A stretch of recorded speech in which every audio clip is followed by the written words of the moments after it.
Good morning. It is 9:06 on Super Talk 99.7 WTN. My name is Chris Hand. Mason Fleming producing. Joan Jones in the newsroom.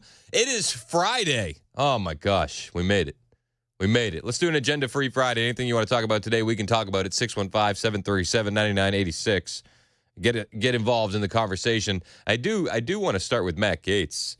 The Matt Gaetz saga. Have you been watching online?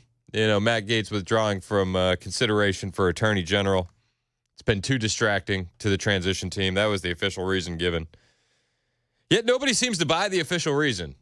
I don't necessarily buy the official reason. And the theories online are all over the place. I've seen people say, this is John Thune's fault.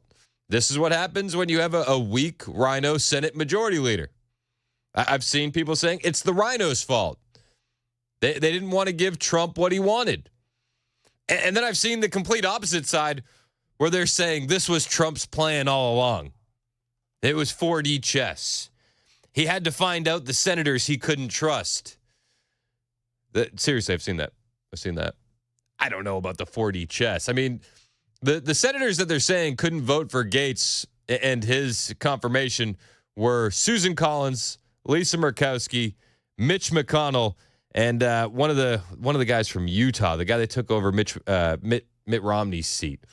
What's the guy's from Utah name? I'm drawing a blank, and my notes are still loading. It was John Curtis of Utah. So let's be honest. 3 out of the 4 you could have called as not wanting to support Trump.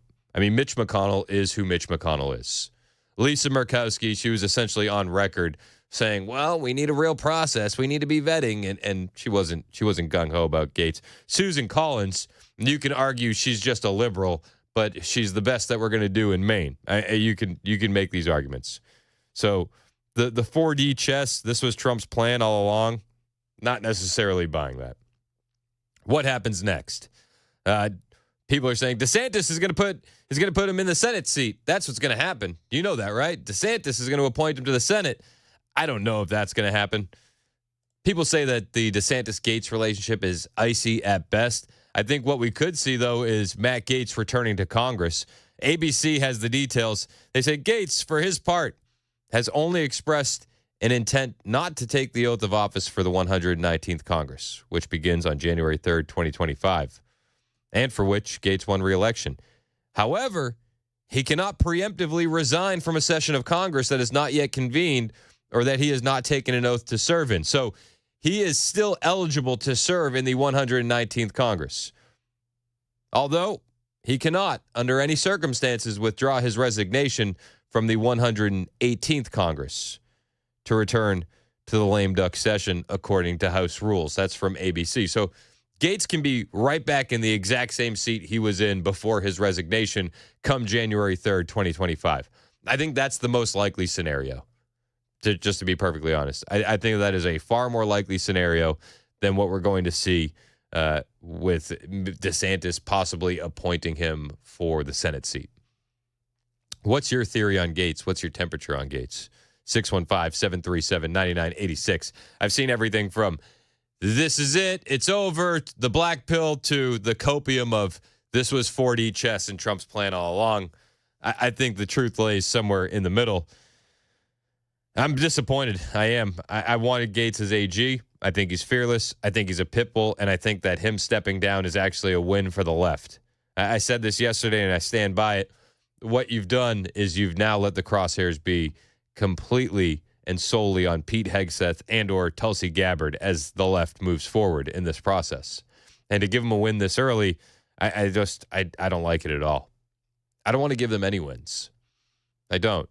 And I think that you should have known what was baked into the cake with Matt Gaetz as you nominated him, and you should have at least tried to go through the confirmation process. I'm not the smartest guy in the room. There are things that I cannot understand, and maybe there's something I don't know that's at play. Very, very well could be the possibility. But we had 4 senators that just weren't going to support Matt Gaetz. 4 of them. Susan Collins out of Maine. We had Murkowski out of Alaska, the same senator who was appointed by her father when he was governor. You had John Curtis out of Utah, and Mitch McConnell. And they say Mitch McConnell was a hard no, along with those 3 other senators. Now people are like, well, we're going to primary them. They're out. Well, okay. Murkowski and Collins just won re-election, so that's gonna take some time. John Curtis just won his election. That's going to take some time. I don't know. Collins was last elected in 2020. Murkowski was last elected in 22. They got some time left. And I wonder if the goldfish memories of the American public will withstand the test of time when it comes time to primary these individuals. Mitch McConnell, I don't know if he's going to even last through this 119th session. We'll find out, though. Trump, in the response to the withdrawal, said, I greatly appreciate the recent efforts of Matt Gaetz in seeking approval to be Attorney General. He was doing very well, but at the same time did not want to be a distraction for the administration, for which he has much respect. Matt has a wonderful future, and I look forward to watching all of the great things he will do. I don't think this is the end of the Matt Gaetz story.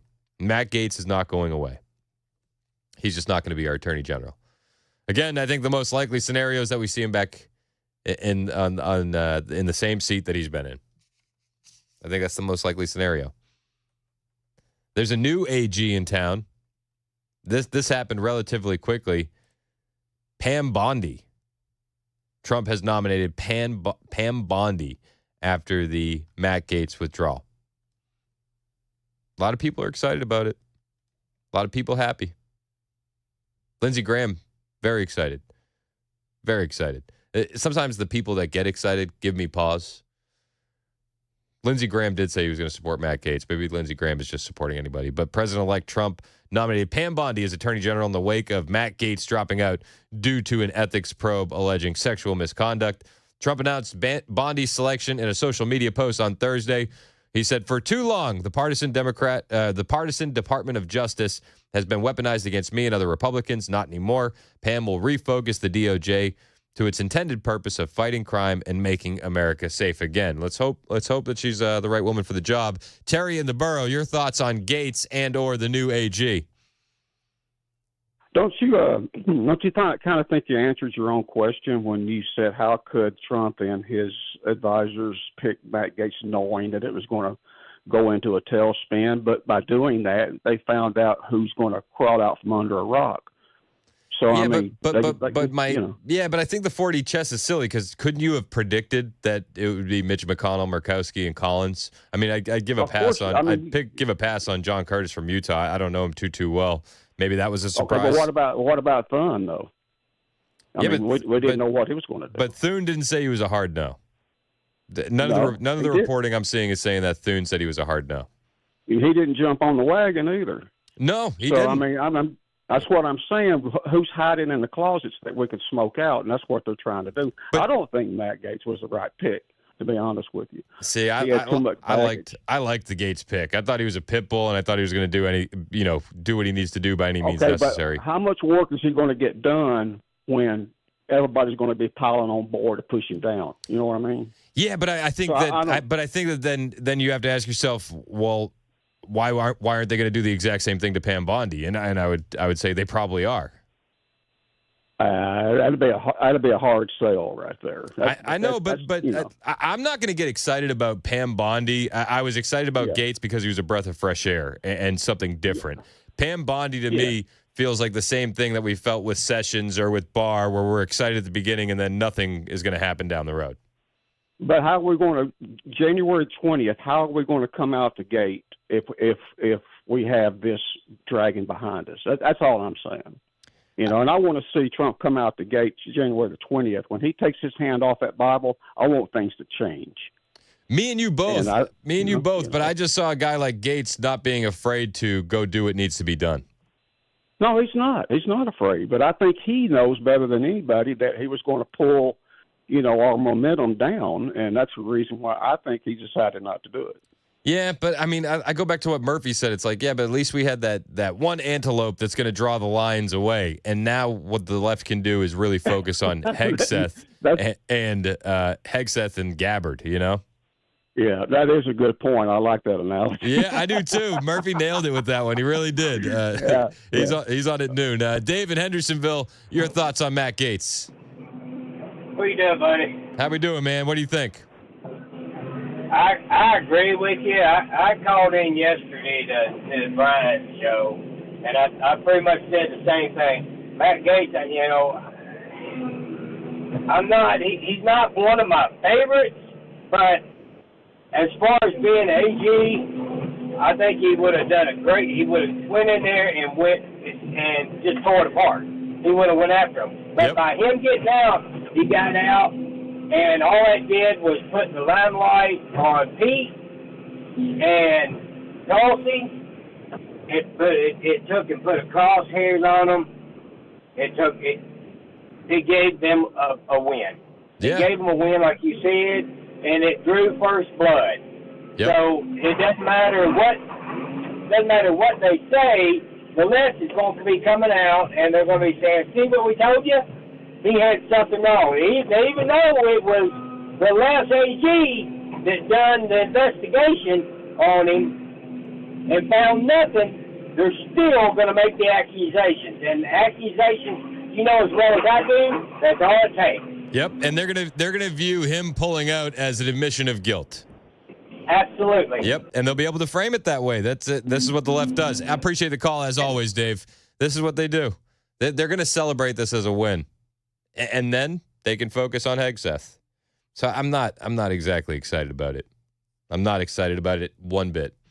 And Pam Bondi, I'm happy to give her the benefit of the doubt, but I'm just like, I always get excited. And I'm sure you feel the same way. It's like I was excited about Sessions, was excited about Barr, was excited about Gaetz, and now I'm just like, I don't want to be black-pilled. I don't want to be a doomer by any stretch of the imagination. But I was really, really hopeful about Matt Gaetz. I'll give Pam Bondi all the hope in the world. I hope she's fantastic. I really do. But, man, my excitement was high for Gaetz. Mike in Columbia, your thoughts on Super Talk? Hey, I'm just wondering why Josh Hawley hadn't even been considered for this position. I'm not sure, man. I've seen him interrogate people like none other, and they quickly always have no response, or they can't remember, or all this other stuff. And he always has the proof, so I just didn't understand the move for the girl in Florida. I mean, to be fair, this doesn't mean that he wasn't up for consideration because we didn't see the short list. Just to start there, we're operating from a place where we're assuming he wasn't considered. We don't know that for fact. I'm a huge fan of Josh Hawley. I think he's fantastic in the Senate. I think he's a rising star in the conservative movement, and I think that he could be a sleeper pick for VP or president in 2028. I don't know why he wouldn't be considered. I agree with you. I think he's just top notch. Yeah. I mean, the investigation, every time I see him questioning people, they clam up because they know he's got them, you know, and they won't answer. Yeah, I hear you, man. I do. Sharon in the borough, your thoughts on Matt Gaetz? Hey, good morning. I love Matt Gaetz. I was so excited to hear that he was, up for AG, and I'm so disappointed he backed out. I don't think he should have backed out. I'm with you. I think he should have fought tooth and nail. Even if it wound up without him being confirmed, I think he should have fought till the bloody end. That's what I say. Exactly. I agree with you completely on Matt Gaetz. And by the way, I just got a message from a friend about Pam, this new pick, that maybe check into her gun, her background on gun issues. Yeah, I've been digging into some of her background, and thank you for the call, Sharon, as always. There's a lot that people are saying about Pam Bondi right now, positive and negative, and I'm taking everything with a slow approach. You're going to have people that are really celebrating the pick, and you're going to have people that are really trashing the pick, and it's hard to tell at the moment. I saw one report where they were like, well, she knew this one person who also knew this person, and they were involved in Trayvon and Zimmerman. And so she started the BLM movement. And I was like, I don't know. I don't know if that's the case. Like, she's been involved in Florida for years. So just knowing somebody doesn't mean anything. There's a lot of pro-Pam and anti-Pam Bondi stuff going on right now. Take it with a grain of salt. Do your own research. That's what I'm going to be doing. We'll get to more of your calls when we get back. Jack, Marie, or Mary? I think it's Marie. We'll get to your calls next on Super Talk 99.7 WTN.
Did you know you're overpaying for your health and wellness products? With over 20 company-owned brands offering its members vitamins, supplements, wellness, and skincare products, you're able to save up to 70% off retail. Members Nutrition can't change your life, but we can change the way you live.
After a teen shooting at a WeGo bus station, what the company says about keeping riders safe. Also, the holiday travel season about to begin, and we'll tell you why you could expect fewer searches to be performed at the airport. Those stories coming up at 9:30 on Super Talk 99.7 WTN. Thank you, Joan Jones. 9:27 on Super Talk. I just saw this Instagram post from Donald Trump Jr. and he he took a screenshot of a Twitter post. So he quote tweeted MSNBC up for sale, and then his comment was, "Hey Elon Musk, I have the funniest idea ever." I love it. Jack and Franklin, your thoughts on the Attorney General Matt Gaetz withdrawing from consideration? Yeah, like you, I was disappointed that he backed out, but we all know that Biden has not been at the helm for the last 4 years or under heavy influence from outsiders. What's to say that Matt Gaetz couldn't be put in a position under the future AG to help run the ship? How would that work? I mean, listen, he could absolutely be her deputy, the assistant AG, and then they don't have to do any confirmation process. That could absolutely happen. I'm of the opinion, and I appreciate the call, that as of right now, the most likely scenario is that he just goes back to the 119th Congress and the seat that he won, that he has not resigned from yet. Marie in Nashville, your thoughts? Yeah, Chris, love your show. Thank you. You know what? I'm curious. What happened to fight? That's where I'm at. I wanted this to go the distance at the very least. Absolutely, Chris. Hands down, he was the person for the job. It's not like any secrets weren't revealed already. There was nothing more to hide. It was out there. There was no charges brought. People can make things up, but till somebody substantiates it, it's not what, you have to substantiate things by law. Nothing was. He is absolutely was the person. And, I feel like the withdrawal from Afghanistan, how I felt. I really do. And I just, I hope we can just keep fight. But, I'm with you on it, Chris. He should have stayed in there. And, that's what we need. We need pit bulls right now. And he was the man. So yeah, I listen. I agree. I agree with a lot of what you say, Marie. I don't know if I would go as far as to say this is as bad as the withdrawal from Afghanistan. That was disastrously bad, tragic in a lot of ways. I wouldn't go that far. I wouldn't. And I'm not going to say that this is it. The knee has been bent to the deep state, or the rhinos have taken control, like some are saying on social media. I'm not going to go that far. But I did want to see some more fight. That's all I wanted. At least go the distance. Make them go through the process. Because as of right now, no matter how you slice it, no matter if you think it was 4D chess or it was the rhinos winning, right? No matter how you slice it, the left is going to celebrate this as a win. And the last thing I want to be doing is giving the left any wins. We'll talk a little bit more about Pam Bondi. A lot of the leftist networks are melting down about her as the new pick. I'm not sure how seriously I take the meltdown, but we'll play you that reaction from MSNBC and CNN when we get back, plus more of your calls at 615-737-9986.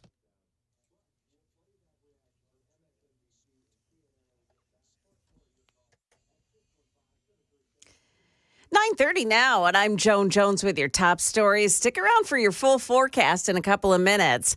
President-elect Trump moving quickly to replace former Congressman Matt Gaetz after he withdrew as the nominee for Attorney General, replacing him with a former Florida Attorney General Pam Bondi. In announcing his choice, Trump praised Bondi as a smart and tough America First fighter, pledging she will, quote, refocus the DOJ to its intended purpose of fighting crime and making America safe again. That's ABC's Jonathan Karl. In Nashville, WeGo is addressing Tuesday's deadly shooting at the downtown bus station. Yesterday's board meeting started with a moment of silence and then a statement. The violence is inexcusable. We all know that, though, right? There are no words that can adequately speak to the value of human life. Here at MTA WeGo, the safety of our passengers, drivers, and staff is paramount. WeGo has renewed a contract that would keep off-duty cops at the downtown location on top of the regular duty officers who do already patrol the central station. The busiest travel season of the year is about to hit, and there's some news that the Justice Department has ordered the Drug Enforcement Administration to suspend searches of airport passengers. The DOJ says DEA agents stopped some of the passengers solely because they bought last-minute tickets, and they demand to search those passengers' bags, causing what could be a civil rights violation. That's the latest news. Traffic and weather is next. I'm Joan Jones, WTN News. Thank you, Joan. 9:32 on Super Talk 99.7 WTN. Do you have family coming over for Thanksgiving? Well, let Busy Bee take some of the pressure off. They've got a deal that is hard to beat and will keep your home cozy and energy efficient. A 14-SEER 1.5 to 3 ton split heat pump for just $69.95, and that price covers everything. Labor, equipment, materials, and warranty. You can upgrade your home's comfort and save big. But how about hot water for the crowd? Take $750 off an upright tank water heater with the circulation kit. And here's a bonus. Book a basic air duct cleaning, and they'll upgrade you to the premium package for free. Fresher air, no extra cost. And if you want to share the love with your Beehive membership, you can add a free membership for your in-laws, because nothing says welcome in like making their home more comfortable too. That Busy Bee Beehive membership is the best deal in HVAC. You get all your maintenance, you get front-of-the-line service, you get a $100 annual accrued replacement credit, and more. Call Busy Bee Plumbing, Heating, and Cooling today, your Rude Pro partner, 615-775-7833, 615-775-7833, busybeehvac.com. They'll make your Thanksgiving cozy and stress-free. Mason said that I wasn't going to say this on the air. I told him I was. Busy Bee, we be buzzing, man.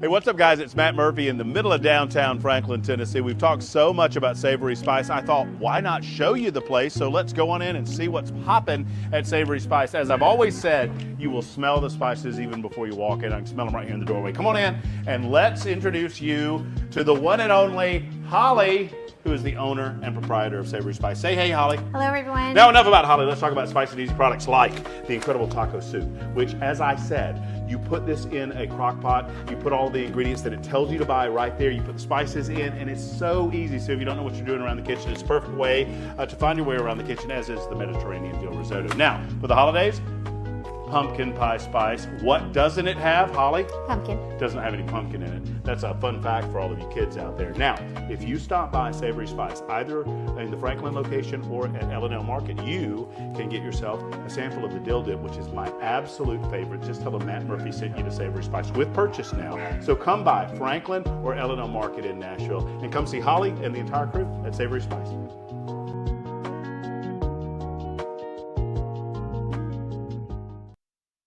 The guaranteed offer is the easiest way to sell your home. It's really simple. We bring you an all-cash offer. You close in as little as 21 days. No home inspections, no lock boxes, no open houses. Go to markspain.com to get a guaranteed offer and start packing.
It's 9:38 on Super Talk 99.7 WTN. I'm Chris Hand. You can listen to us wherever you go on the 99.7 WTN app, the iHeartRadio app, the TuneIn app.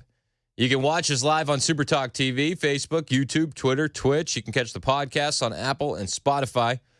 We're talking about Matt Gaetz.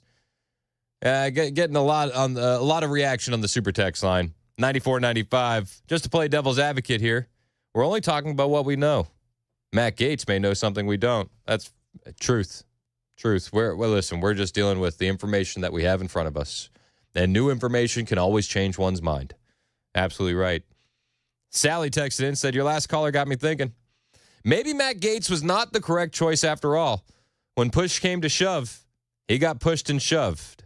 Doesn't seem like much of a fighter when it comes down to it. Folded like a bad hand of cards. Fair enough. 8602, apparently Matt is not tough enough to stay the course. Apparently not.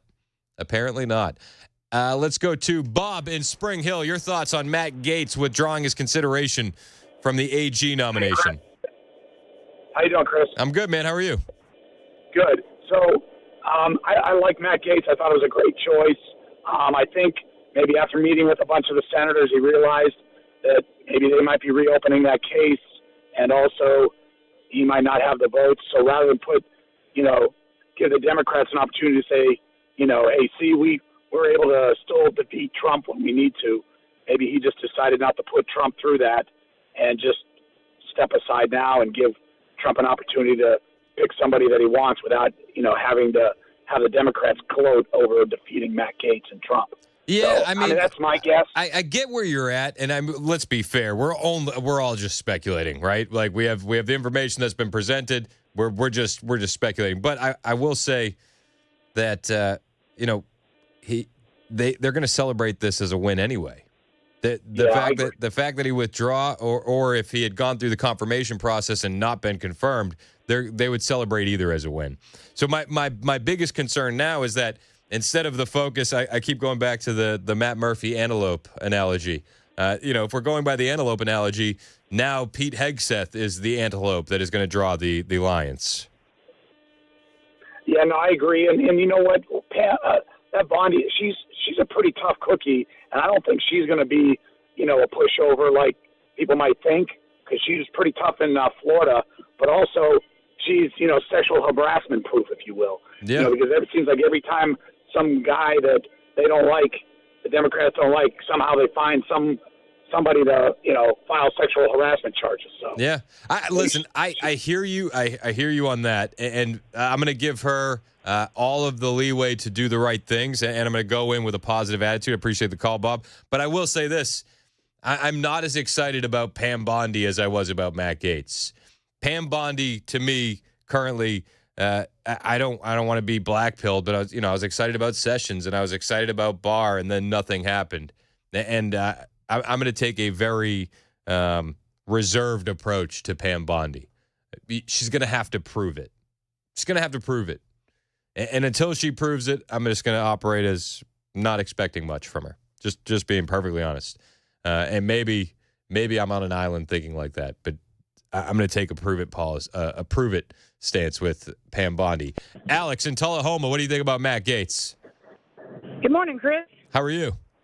Yeah, I'm doing great this morning. First, I'd like to agree with you about Pam Bondi that we're going to have to, she's going to have to prove herself and be a tough cookie, because that's what we needed. And I'm a great fan of Matt Gaetz. I feel he was the pit bull that we needed to go after everybody in the corruption in Washington. But I did read last night a couple of rumors that behind the scenes he was making deals with some senators that if they voted for him, he would not go after Liz Cheney, Fauci, and there was one other big thing that they were saying he was making deals behind the scenes. Matt Gaetz was making those deals? Where did you read that?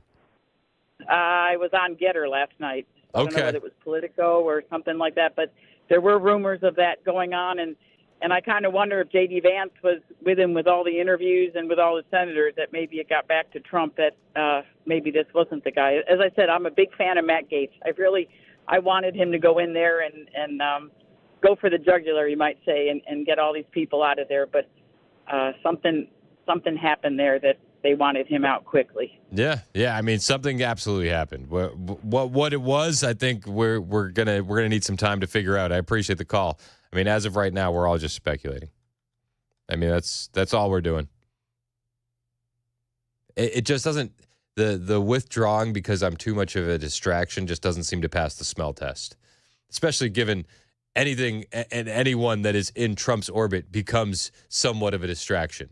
With the way the mainstream media targets Donald Trump and any move that he does, everybody's going to be a distraction. Everybody is.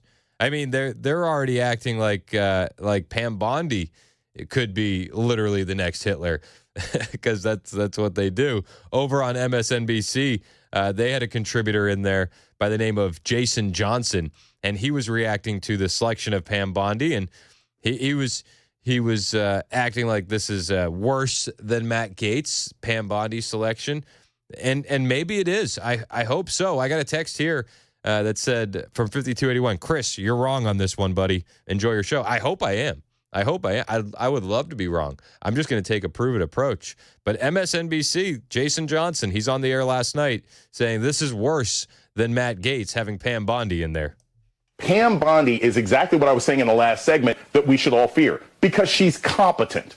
We may not agree with her ideologically, but she actually knows how to do this job. So if anyone on the Democratic side or anyone who cared about liberty or justice was thinking, well, maybe Matt Gaetz will screw this up and that'll give us some time. No, Pam Bondi knows what she's doing. She knows what she's doing about immigration. Remember, Florida is one of those states that's been very aggressive about migrants and deportation and moving people to different states and everything else like that. Florida has enacted all sorts of rules and laws to curtail students and what they can do on campuses and finding legal justifications for manipulating education money. She is a dangerous and effective pick, and that's frankly worse than what we would have got with Matt Gaetz, even with the deplorable moral background that he has. Pam Bondi is worse than what we could have gotten with Matt Gaetz, even with the deplorable background that he has. That is a liberal political scientist by the name of Jason Johnson on MSNBC last night.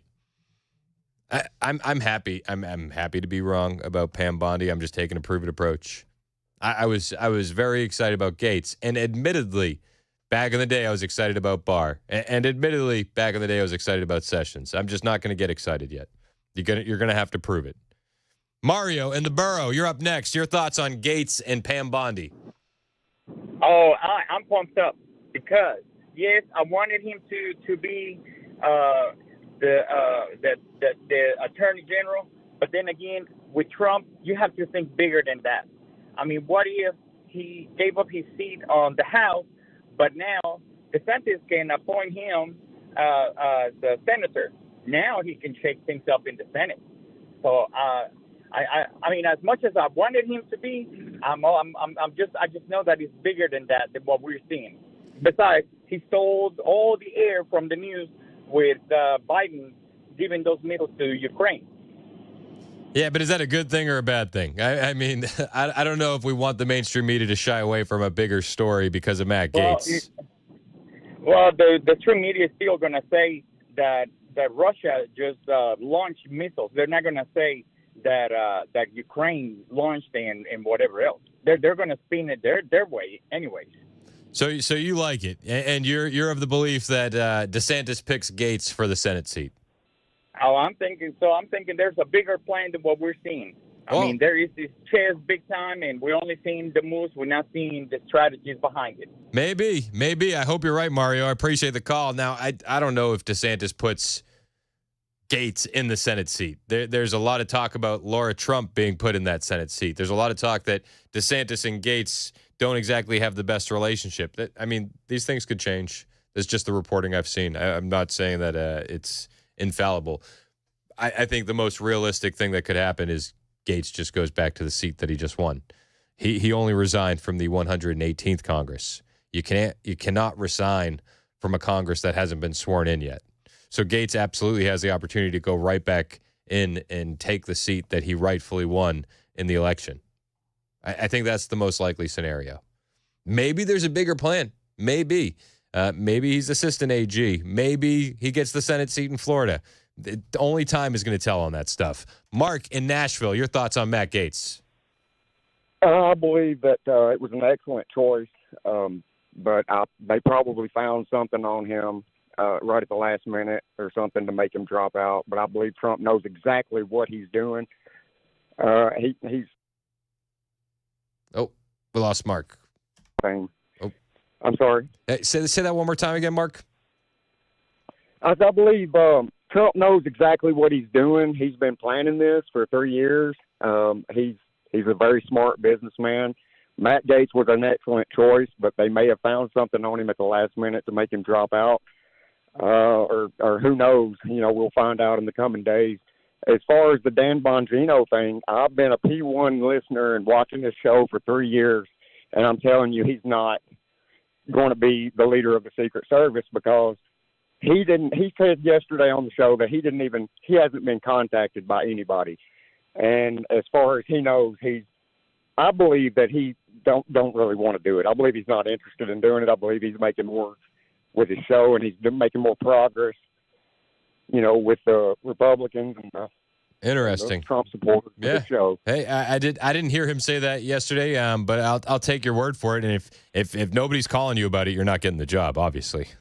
Well, what he said yesterday was that Trump hasn't contacted him about it, and he hasn't heard anything about it, is what he said. He didn't say that he wasn't interested in it.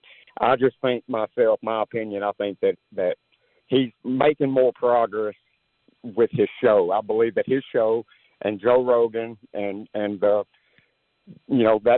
the news now. That's what everybody's listening to, and I believe that had an effect on the election. Yeah, no, it definitely had an effect on the election, Mark. You're not wrong there at all. I appreciate the call. We'll wait and see what happens with Dan Bongino. Let's go to Lawrence in the borough up next on Super Talk. What's up, Lawrence? Yes, sir. I love your show, and I want to say that Matt, I'll have to give the man credit. He's got a backbone.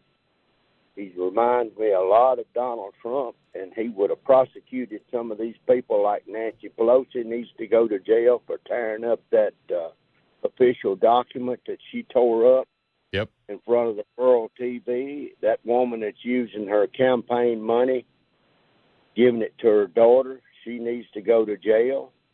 There's several of those people, and there's several Republicans need to change their capabilities and say that they are a Democrat. They just hiding behind the Republican Party when they know they hate Donald Trump. I voted for him. I support him. I'm behind him 1,000%, and I hope he puts a bunch of them in jail. Keep up the good work. Hey, I appreciate the call, Lawrence. I do. I was looking forward to an AG where I would think that some of these criminals that run the country would actually face some prosecutions, and I think that's maybe that's my biggest issue here. My issue isn't really with Pam Bondi. She could be qualified and all that. I think I'm just bummed. I was really hoping for Gaetz as Attorney General. We'll take more of your calls when we get back. Plus, CNN senior legal analyst has something to say about Pam Bondi. I'll play it for you after the break. It's 9:52 on Super Talk 99.7 WTN.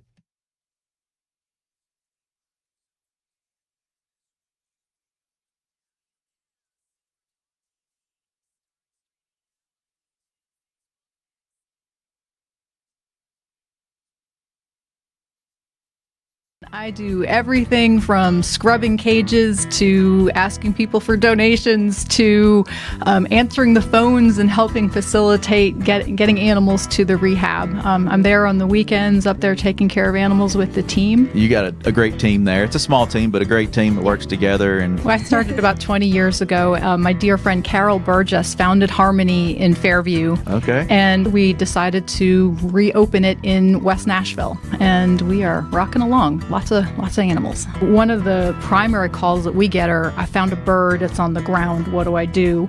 And in most situations, you should let it alone unless there's an imminent danger to that animal, because the parents are helping it and feeding it, and it just needs a couple of scary days on the ground until it gets back up into flight. What about bunnies, Melody? Can we give advice about bunnies? The bunnies, they're just the sweetest, most innocent creatures, and we just see the worst things happen to them. Cats, dogs, lawnmowers, weed whackers. In most cases, if the animals aren't injured, if you could can put the rabbits back, that's always better to be with the mother rabbit than to come to us. All the storms that have been coming through and just destroying nests, and a lot of babies will be found on the ground. Re-nesting is possible and preferable. You play the video calls and you put the baby near where they found it, and the mama will actually come down and pick it up and then bring it back. Oh, nice. Isn't that cool? Nice.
A New York judge has just delivered Donald Trump a win in court. We'll also tell you which cabinet post we can expect next from the president-elect. Those stories coming up at 10 o'clock on Super Talk 99.7 WTN. Thank you, Joan Jones, highlighting a Trump win. Let's get back to winning. I'm looking forward to that. I also want to talk about in a little while what Dan Scavino said about somebody that's been in contention for a very, very big job. We'll get to that in a little bit. First, Pam Bondi. What does CNN's senior legal analyst think of her? Pam Bondi is, without a question, qualified to be Attorney General. She's been a prosecutor for 20 years in Florida. For 8 of those, she was the Attorney General of the state. That's a very big, very complicated job, and that level of experience is on par with or better than most United States Attorneys General that we've seen over the past 50 years or so. We'll see what happens with Pam Bondi. I'm hoping for the best for her. I wasn't too familiar with her before the pick. When I heard Gaetz was withdrawing, part of me was like, ooh, all right, maybe Ken Paxton. Could we get Ken Paxton? Ken Paxton would have been cool. He's the Texas Attorney General. He actually just opened up an investigation into the World Federation of Advertisers and what he's calling a potential coordinated plan or conspiracy to withhold advertising dollars from certain social media platforms. This is after a sub-organization of WFA called the Global Alliance for Responsible Media was pushing an advertiser boycott of Twitter, because of all the free speech and Elon Musk. So the AG sent an investigative demand letter to the WFA as part of an ongoing probe into a potential anti-competitive scheme that boycotts some social media platforms from getting advertising dollars. Elon responded to that on Twitter, saying it's still a major problem. That guy, Ken Paxton, tough as nails. Tough as nails. I hope and am hopeful for Pam Bondi. We'll talk about that a little bit more, plus anything else you want to talk about, 615-737-9986. And who, Dan Scavino, said Donald Trump is not picking for a major important job on the way. It's Super Talk 99.7 WTN.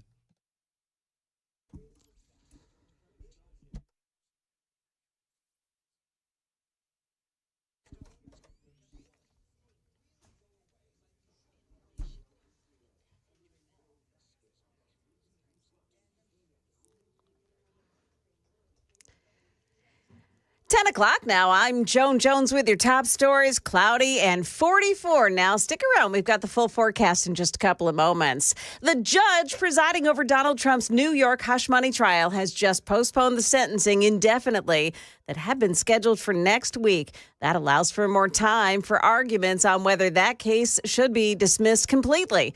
Judge Juan Merchan ruled moments ago that he'll set new deadlines in early December for Trump's lawyers and prosecutors to make their arguments on dismissing the case now that he is the president-elect. Well, with Matt Gaetz out of the picture, President-elect Trump has selected Pam Bondi to become the next attorney general. She's the former Florida attorney general. She was on his first impeachment defense team. She showed up at the Manhattan trial. She's a fierce defender of Donald Trump. She's advised him on multiple issues legally. She's also very close with Trump's incoming chief of staff, Susie Wiles. That's another element of that here. Remember, Susie Wiles was out of the loop with the Gaetz decision. This seems to have her fingerprints on it in lots of ways. That's ABC's Catherine Falders. There are more cabinet picks to be made, too. Treasury's the last big one to come, and we expected a decision on this days ago. Trump has interviewed the finalists, there's 4 of them, several times. I am told that there is a major disagreement that has broken out among the transition over who they think Trump should pick. It's been described by one Trump advisor as a knife fight, but of course, ultimately, this decision will be one person and one person's to make alone, and that's Donald Trump. That's ABC News Chief Washington correspondent Jonathan Karl. Meantime, the Trump-Vance transition team has not signed on documents required to formally begin the transition of power. White House Press Secretary Karine Jean-Pierre saying that without those documents, the government can't provide security clearances and briefings. But it also means the FBI is not screening Trump's picks for the cabinet and other key posts, which may eventually force senators to vote on Trump's cabinet picks without the benefit of those background checks. Well, just in time for the holiday travel season, American Airlines has rolled out new technology that sounds an alarm if a passenger tries to cut in line to board a plane. The alarm would sound if that passenger tries to scan their ticket ahead of their assigned group. The technology is being used now at more than 100 airports. It's not clear if Nashville is one of them. That's the latest news. Weather is next. I'm Joan Jones, WTN News.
.05 on Super Talk 99.7 WTN. Hey, how are you? I'm Chris Hand. You can find me on Twitter, True Social, and Instagram at Chris Hand on Air.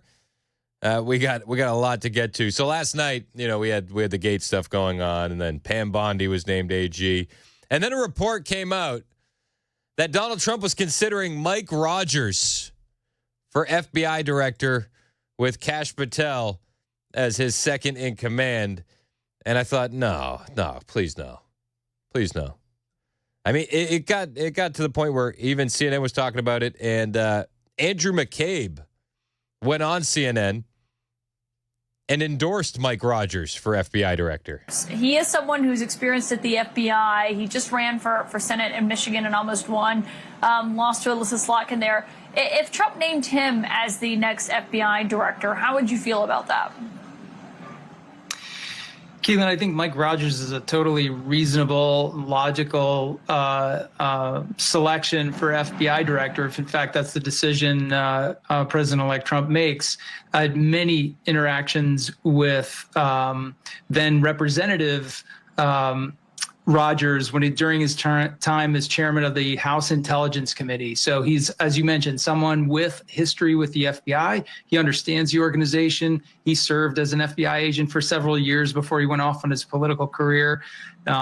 He, in his capacity in the House, I think that the strongest qualification in my own, on my own opinion about Mr. Rogers is the respect and awareness and knowledge that he has for the intelligence community, for the work they do, for the seriousness of that work, for how those secrets and that sensitive information needs to be protected. So on all those counts, I think Mike Rogers fills the bill pretty well. So, they're talking Mike Rogers could be Trump's pick for FBI director. I'm like, oh, gosh.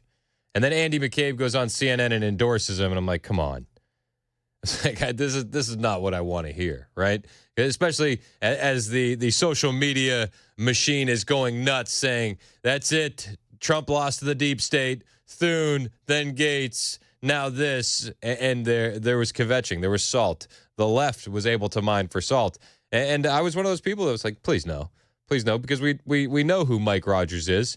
Mike Rogers is a deep state guy that loves spying on American citizens. And I credit George Bush and his administration for assembling this new intelligence community. They passed the Patriot bill that allows and takes the handcuffs off our intelligence services. Policymakers back here use words like illegal wiretap. The domestic surveillance program of the NSA, it could be abused. We're already seeing pressure on the Patriot Act that maybe we don't need it now. Couldn't be further from the truth. The bulk telephone metadata program is legal and effective. Provisions of the Foreign Intelligence Surveillance Act expire at the end of this month. We need to rapidly reauthorize these provisions, and we need to work toward making these tools permanent as a part of our arsenal. Self-restriction, big problem in U.S. intelligence collection. We're the only intelligence service in the world that is forced to go to a court. But we always joked in the intelligence space, we would love to get 1/10 of what Google has on you. I supported these programs when they were classified, and I support these programs today. I mean, that's Mike Rogers. So when they were saying, oh, he might be up for FBI director, I was like, please no. Please no. Dan Scavino has come out and officially put the kibosh on that. Mike Rogers is not going to be the next FBI director, according to Dan Scavino, who, as you know, is like one of the right-hand men of the president-elect. Dan Scavino says it's not happening. Not happening one bit. That's good. That's good. Dan Scavino's also joking on Twitter about possibly running for Elise Stefanik's seat in the 21st District of New York because she's going to the United Nations. I'd love to see that. Dan Scavino said, I wonder if heads would explode if I moved just a little bit north and ran in the special election. I think they would. I think heads would have exploded on the MAGA side had Mike Rogers been named FBI director. That everybody on social media, all these political guys that I tend to listen to and respect, everybody wants Kash Patel. I mean, that was trending all over social media just a day ago. Only Kash for FBI director, and you can understand why.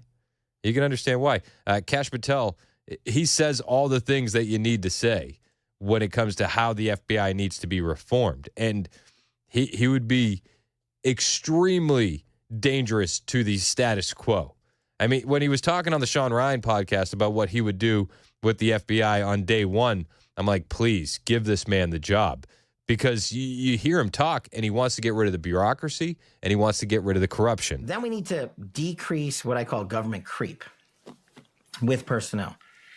The FBI's footprint has gotten so freaking big, and the biggest problem the FBI has come out of its intel shops. I'd break that component out of it. I'd shut down the FBI Hoover building on day one and reopening the next day as a museum of the deep state.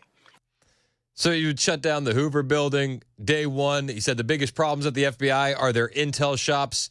So you had a guy that America wants in Kash Patel who's going to bring real reform to the FBI, or a deep state guy like Mike Rogers who loves the intel shops and loves being able to spy on American citizens and thinks that the handcuffs need to be taken off and that they need to have what Google has. So those were your options, or that's where the discussion was. It was, between those two. So the fact that Dan Scavino says, no, Mike Rogers is not in the running makes me very hopeful that Kash Patel might get the job. And Kash Patel says if he does have the job, he would shut down that Hoover building, and then he would move those 7,000 FBI agents, those 7,000 employees that work in that building, and scatter them across America to do what they're supposed to do, be cops. And I take the 7,000 employees that work in that building and send them across America to chase down criminals. Go be cops. You're cops. Go be cops. Go chase down murderers and rapists and drug dealers and violent offenders. What do you need 7,000 people there for? Same thing with DOJ. What are all these people doing here? Looking for their next government promotion, looking for their next fancy government title, looking for their parachute out of government. So while you're bringing in the right people, you also have to shrink government. So massive government reform. Yeah. You got to work with Congress to eliminate the billets. This is one of the things we did when I was deputy DNI. We got to DNI and I was like, okay, what do all these people do? We've got the CIA, so why do I have analysts doing the CIA's job here? Why do I have a floor of them? Like, give me a good answer. I don't know everything. I don't know a lot. But if you can give me an answer that satisfies their existence, I'm all in. This is what we need at these intelligence networks. This is what we need at the FBI. Somebody who's going to go in there and just be like, okay, just explain it. And if we're doubling efforts and we're wasting money, let's not do it. We need that at all levels of government. A guy like Mike Rogers wasn't going to bring that kind of reform to the FBI.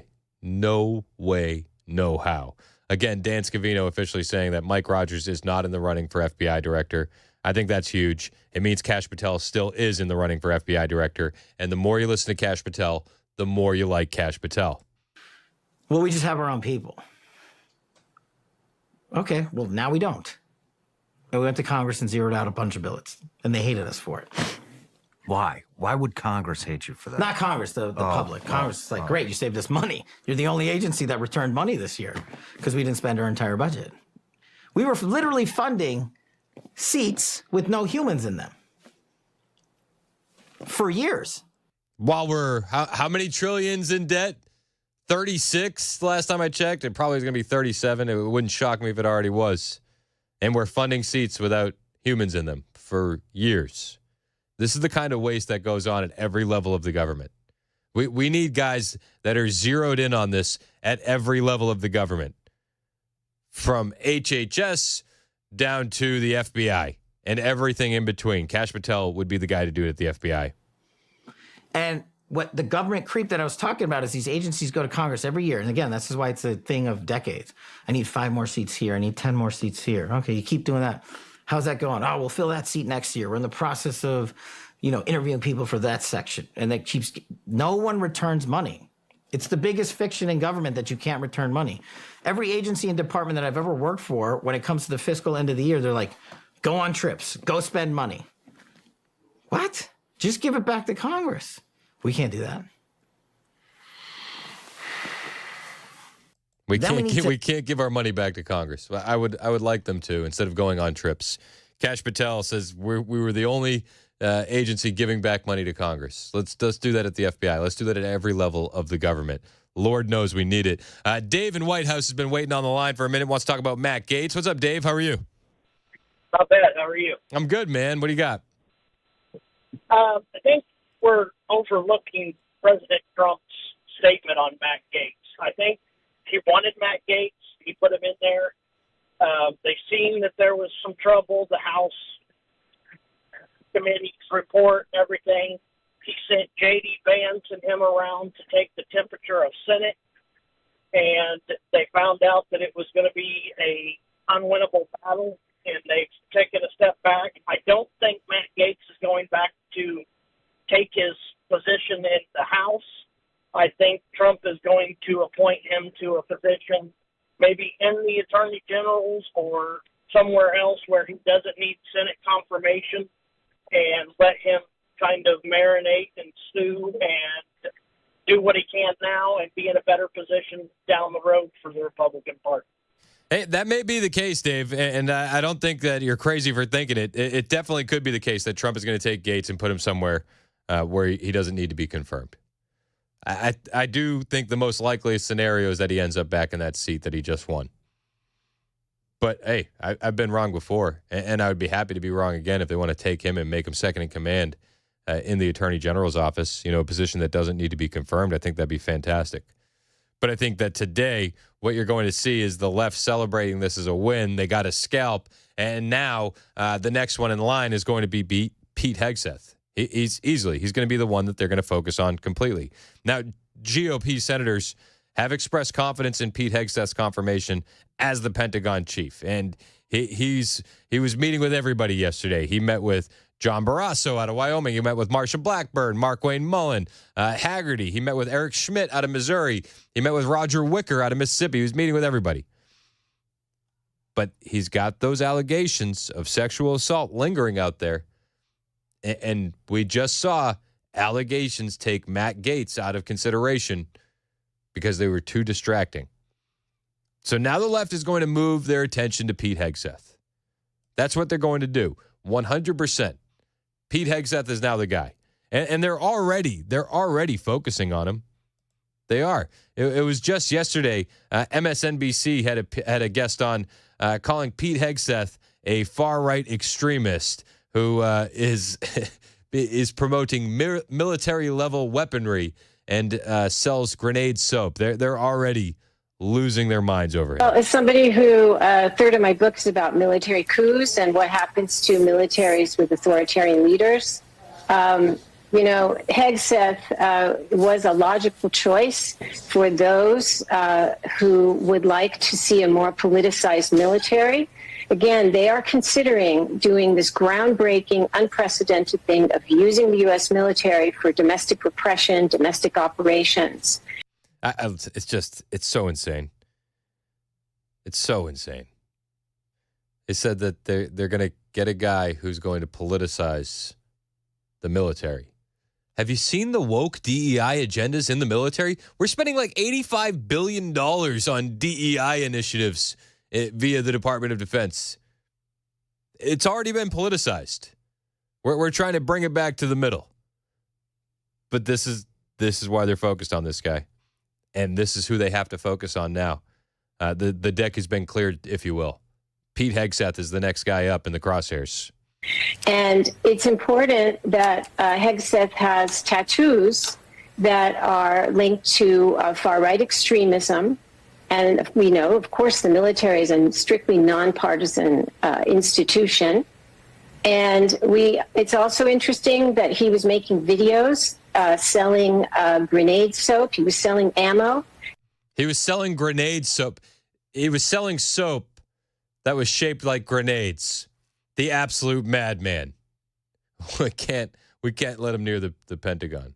Okay. Now, of course, the U.S. military uses government-issued ammo. He was selling something, not a handgun someone might keep around the house to defend. He was selling something for grenades, military-level, weapons. And who buys those? Who's not in the military? A lot of people. A lot of people do. Militias. Oh. I thought militias were a good thing, right? Aren't the anti-Second Amendment people who are like, well, you're not in a militia. It's all about militias. But now militias are a bad thing? Okay. People like that, extremists buy coups and extremists. It's just people in militias and extremists. Gun someone might keep around the house to defend. He was selling something for grenades, military-level, weapons. And who buys those? Who's not in the military? Militias. People like that, extremists buy those things, military-level weapons, and they're not in the military. So, Hegseth could be, for those who want to radicalize the military and politicize it, he could be a bridge because of his views.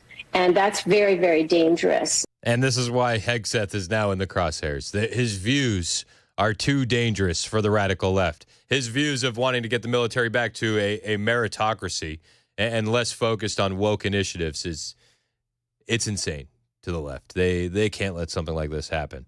So they're going to dig up old allegations that the police found no evidence that gave them the need to pursue. And they'll label him as an evil person, a right-wing extremist, and more.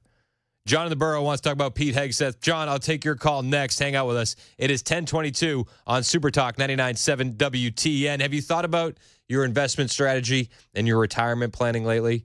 You should. You should always be thinking about this. It is your responsibility to take care of your financial freedom, okay? But it's not something that you have to do alone. And you probably know Paul Winkler. We talk about him all the time. He hosts the Investor Coaching Show here on WTN every Saturday.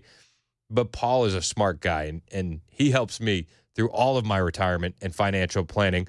And he started in the industry after he spent time studying under an economist who went on to win a Nobel Prize. And Paul brings that research, that data with him to every meeting. So my wife and I, we work with Paul, and we would listen to him before I got my show here. And when we got to meet Paul for the first time, he's the same guy that you hear on the radio. Honest, legit, smart. He's actually pretty funny, and he can break things down for you in a way that you can understand. He's done it for me. He can do it for you. I get paid to do these endorsements, but I don't get paid to be a client. I'm a client because I can trust Paul. You can trust him as well. They'll educate you every step of the way so you never get that uneasy feeling of blind trust when it comes to your money, and they'll look at your whole financial picture and then help you make some decisions. Set up a 15-minute phone call today. Go to paulwinkler.com. That's paulwinkler.com.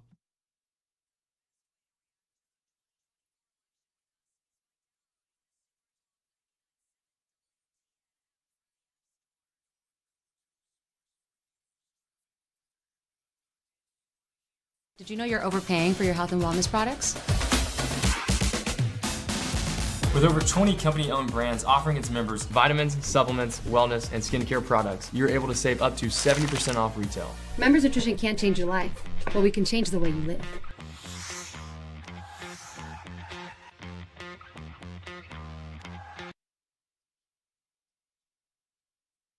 The guaranteed offer is the easiest way to sell your home. It's really simple. We bring you an all-cash offer. You close in as little as 21 days. No home inspections, no lock boxes, no open houses. Go to markspain.com to get a guaranteed offer and start packing.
There's hope for some peace between warring factions in the Middle East.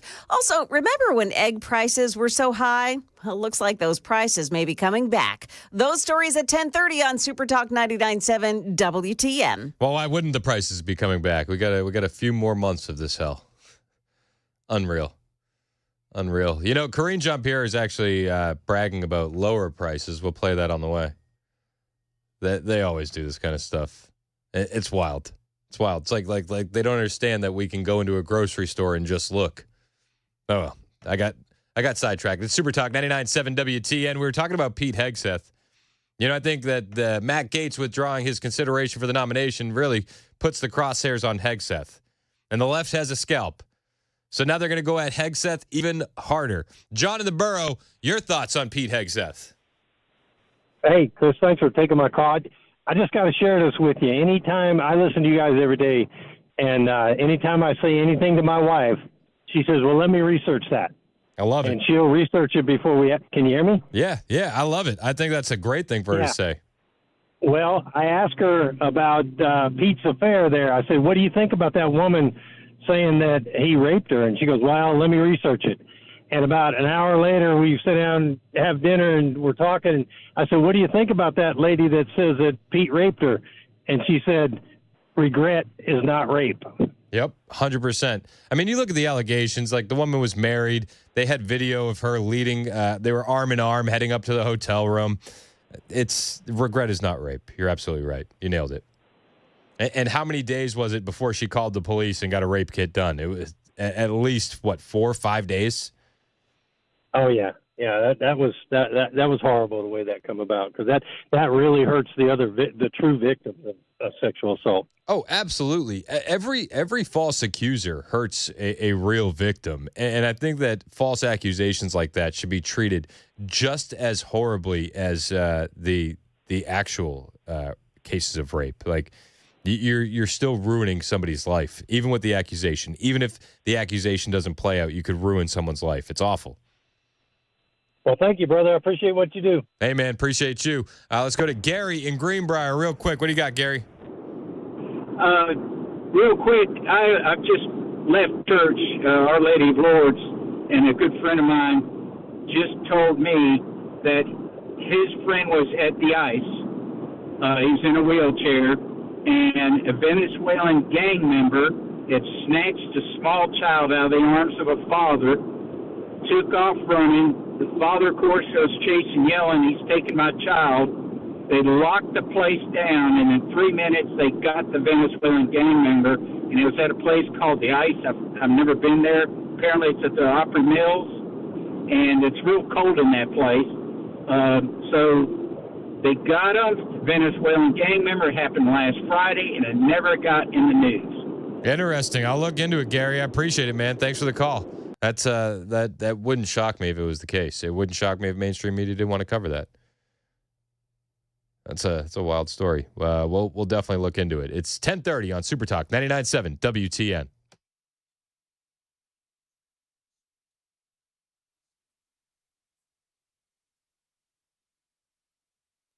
.30 now, and I'm Joan Jones with your top stories. There's optimism in Beirut and Jerusalem over reaching a ceasefire deal that would end more than a year of deadly fighting between Israel and Hezbollah. Significant progress being reported by all sides after several days of U.S.-led talks on a ceasefire between Israel and Lebanon. U.S. Special Envoy Amos Hochstein began with a 2-day stop in Beirut, then held back-to-back meetings here in Jerusalem with the Prime Minister and new defense minister. Key points of agreement include Hezbollah moving nearly 20 miles off Israel's northern border and the IDF fully withdrawing from southern Lebanon. That is, ruling out holding any buffer zone. Jordana Miller, ABC News, Jerusalem. A student at Montgomery Bell Academy in Nashville has been kicked out after a swastika was reportedly painted near the football stadium before a home game. The private school where Nashville Mayor Freddie O'Connell once attended won't say how they know which student painted the anti-Semitic symbol, but it does say it was scrubbed away immediately. For those who make their eggnog from scratch, could be a little tricky this year. Definitely not what you want to see when you are stocking up the fridge ahead of the holidays. And the average price we see now for a dozen eggs, $3.37. That is up 30% from 1 year ago when prices were about $2. If you go back 5 years ago, we were averaging $1.28. And the key culprit behind these higher prices and shortages on some store shelves is bird flu, which typically does spread quickly during the fall when birds are migrating. Inflation also has something to do with that. ABC's Elizabeth Schultz. That's the latest news. Weather is next. I'm Joan Jones, WTN News.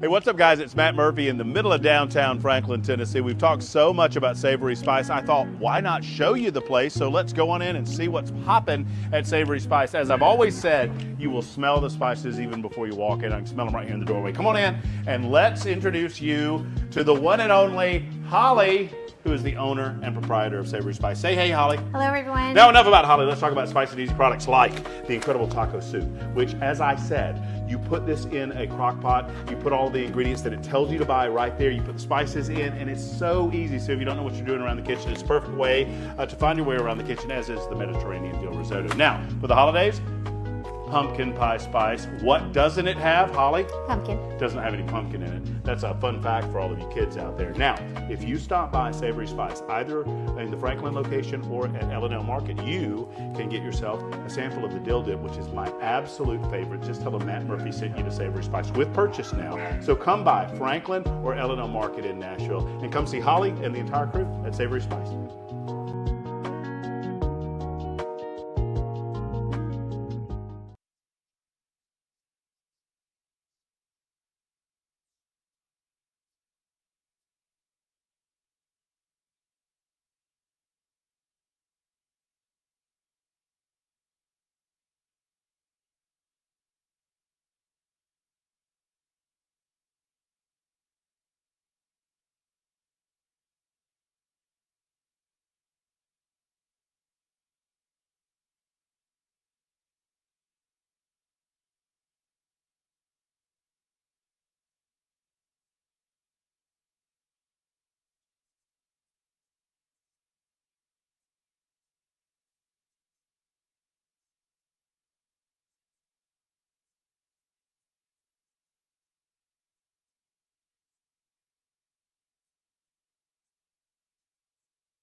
.1036 on Super Talk 99.7 WTN. Hey, how are you? I'm Chris Hand. You can find me on Twitter, True Social, Instagram, at Chris Hand on Air. You can listen to the show wherever you go. iHeartRadio, TuneIn, 99.7 WTN app. You can watch us, Super Talk TV, Facebook, YouTube, Twitter, Twitch, and podcasts will be available on Apple and Spotify. I think I did all the things. That's all the things. You might have heard in Jones' newscast, prices are going up, and I thought to myself, that's so weird. Because I was watching Corinne Jean-Pierre yesterday, and she told me that prices are lower. So who's telling the truth? Is it Joan or is it Corinne? As Americans prepare for Thanksgiving, there's one more thing to be thankful for. Much needed relief at the grocery store and the gas pump. Oh, so we're getting lower grocery prices and lower gas prices. Wow. When you middle from the middle, it's an economy that works for everybody, right? Rich folks have a shot. Poor people, well, no. Rich folks will do great. Poor people have a shot. That's right. That's right. You got to middle from the middle. You got to. So grocery prices are going down. Gas prices are going down. But, grocery prices are still up over 20% under Biden-Harris. Gas prices are still up right around 30% under Biden-Harris. And a Thanksgiving meal this year, will cost 20% more under Biden-Harris. It didn't stop Karine Jean-Pierre from trying to say that things are great. Obviously. For the second year in a row, the average cost of a Thanksgiving meal is falling, and many grocery chains are offering deals for the holiday. So for a second year in a row, the prices are falling. But you've already raised them so much. So like if prices, if you're paying $100 more at the grocery store every week, $200 more, and that comes down 10% year, and then 10% again, well, then you're only paying what, $80 more, $180 more. Prices could be coming down. That can be true, but prices are still so up under the Biden-Harris administration that nobody really seems to notice that they're coming down. Also, it's a weird flex when you say that grocery prices are coming down, and then you say grocery stores are offering deals. So if prices were coming down so much, would they need to offer deals? And many grocery chains are offering deals for the holiday. Why do they need to offer deals? Well, because Americans can't afford the price of food inside stores. That's why the deals are being pushed out. That's your flex while you're trying to say prices are coming down. Okay. According to the American Farm Bureau, the average price of the typical Thanksgiving dinner fell 5%, with turkey prices down 6%. Again, listen, grocery prices are still up over 20%. You can fall a little bit and still have prices be up way higher than they were under Trump. January 20th cannot get here soon enough. Lord protect that man. We need him to get back in there. We've had prices fall 5%, 6% after going up, 30, 40%. So that's nice. And as more Americans are getting ready to travel to see family members and loved ones, the price of gas has fallen to its lowest point in more than 3 years. Is it as low as it was when Trump was in office? No. My wife she's a gas. She just stares at the gas price every time we drive by. It's like, wow, it's down. Not down enough. Not down enough. It's dropped. It's dropped. We can all acknowledge it's dropped a little bit. Yeah, sure. But Americans voted for Trump overwhelmingly because they understand that things haven't been fixed the way they need to be fixed at all. Mike in Nashville wants to talk saving money. What's up, Mike? Hey, what's up, Chris? How are you? Good, man. How are you? Oh, pretty good. Hey, I just tuned in about 15 minutes ago, and I guess saving money during the holidays is kind of something that really casts the net pretty broad for most people. And I really love how Karine Jean-Pierre, she's really good at spinning this in a positive light. You got to give her kudos for that. Yep. The mental gymnastics. It's definitely fun to watch. Yeah, I see why they keep her up there. I was wondering when they were going to replace her, but I can't blame them for keeping her on the payroll. Yeah. That's really something that frustrates me is us as Americans. We really work hard. I work 60, 70 hours a week.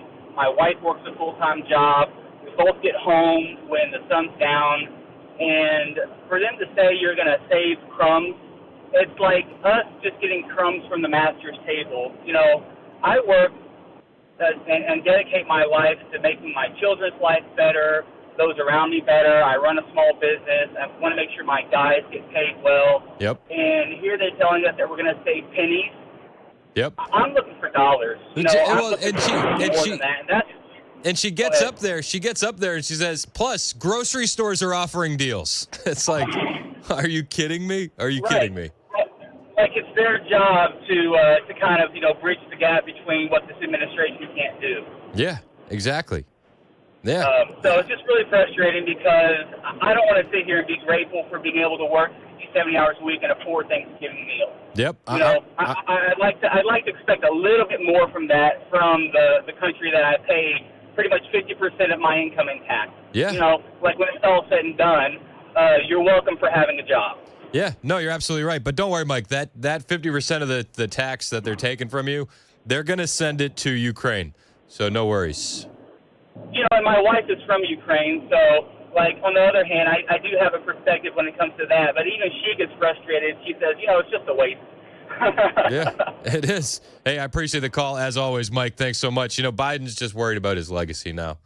And it's just so weird that on the way out the door that his legacy that he's going to leave behind is World War III. Like, that's cool.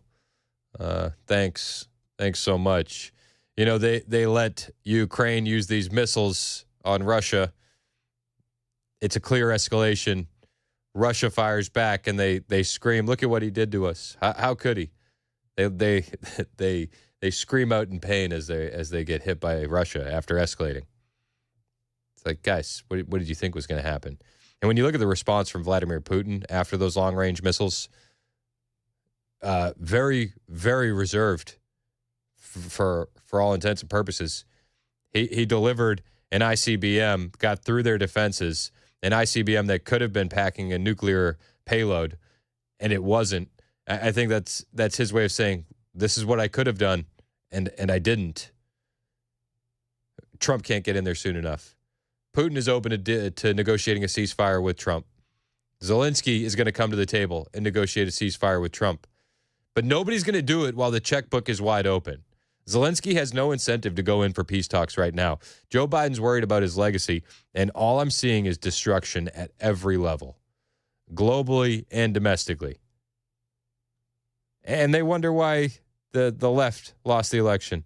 They wonder why Americans said enough is enough. You know, some of these people are waking up. Some of them are. Not all of them, but some of them are.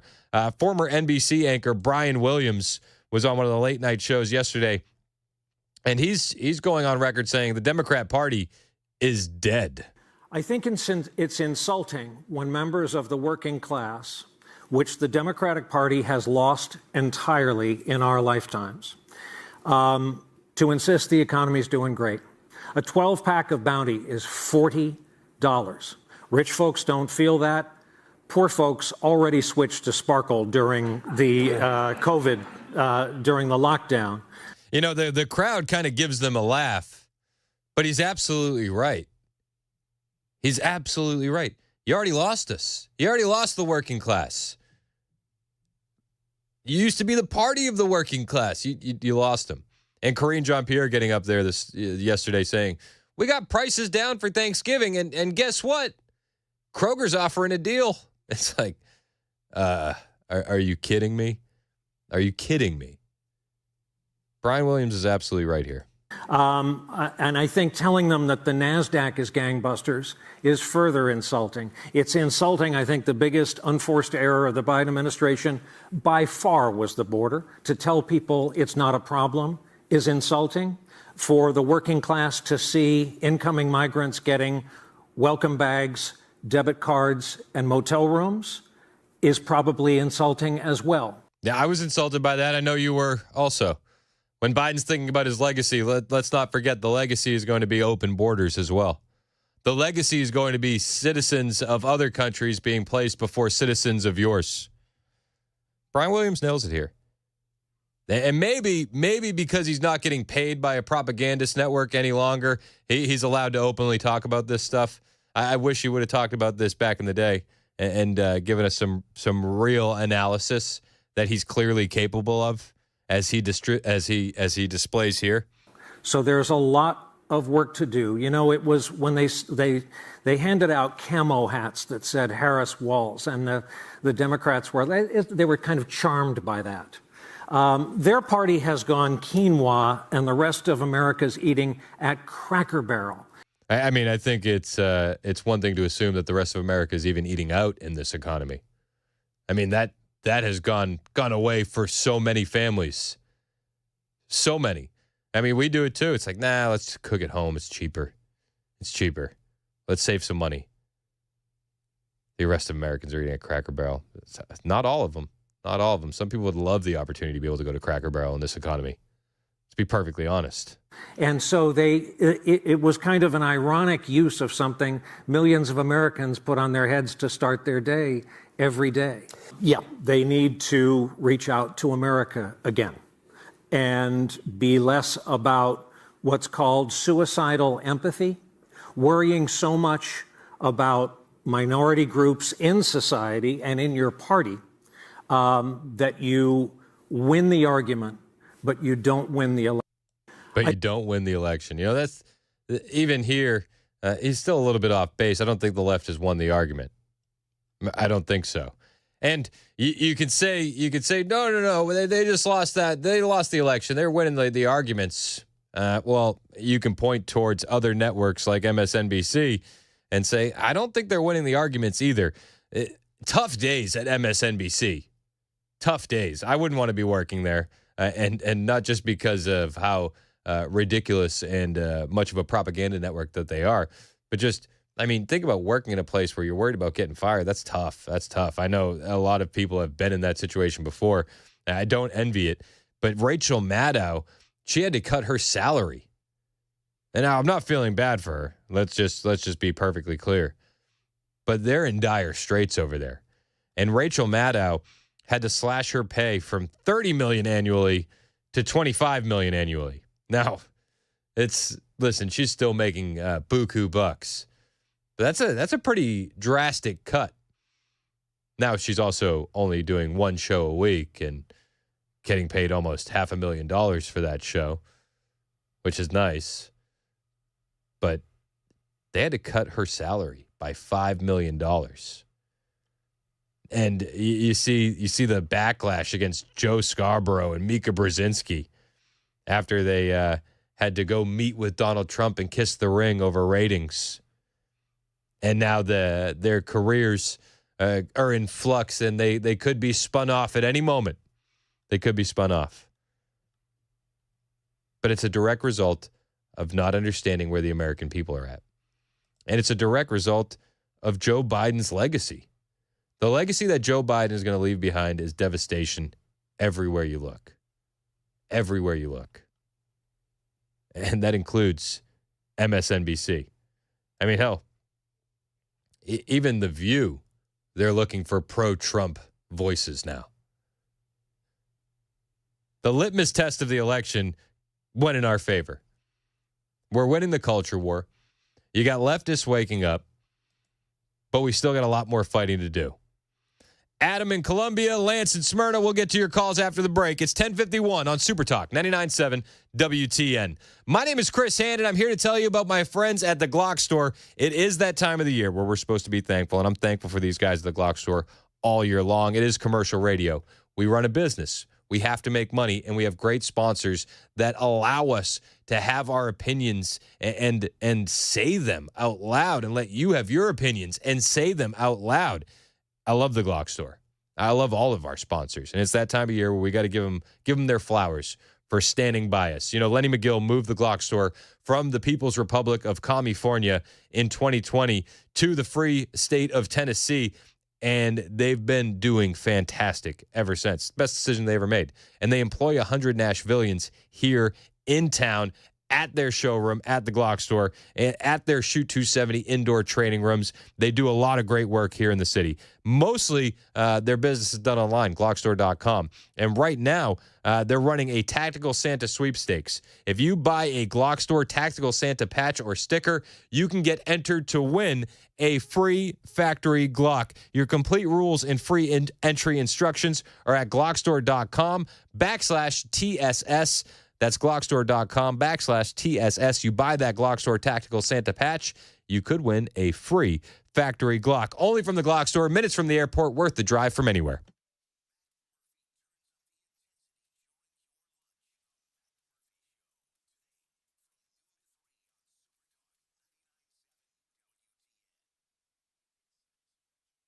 I do everything from scrubbing cages to asking people for donations to answering the phones and helping facilitate getting animals to the rehab. I'm there on the weekends, up there taking care of animals with the team. You got a great team there. It's a small team, but a great team that works together. And well, I started about 20 years ago. My dear friend Carol Burgess founded Harmony in Fairview. Okay. And we decided to reopen it in West Nashville. And we are rocking along. Lots of animals. One of the primary calls that we get are, I found a bird, it's on the ground, what do I do? And in most situations, you should let it alone unless there's an imminent danger to that animal, because the parents are helping it and feeding it, and it just needs a couple of scary days on the ground until it gets back up into flight.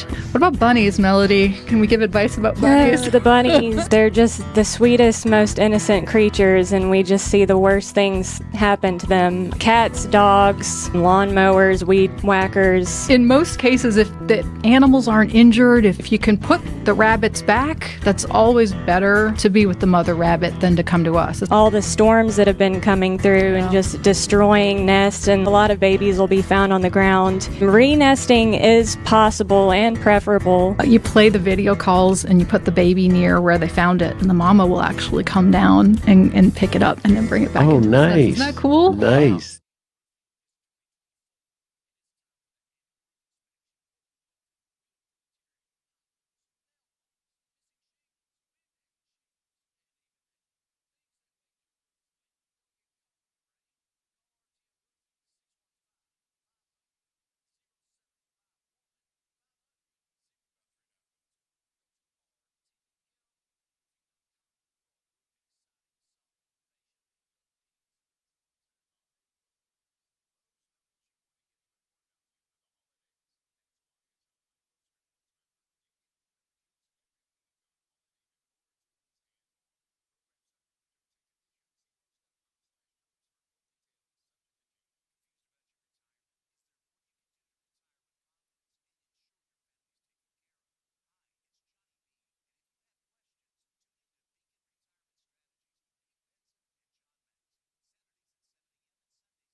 Trump hush money trial. What's next? Suspicious package at the U.S. Embassy in London.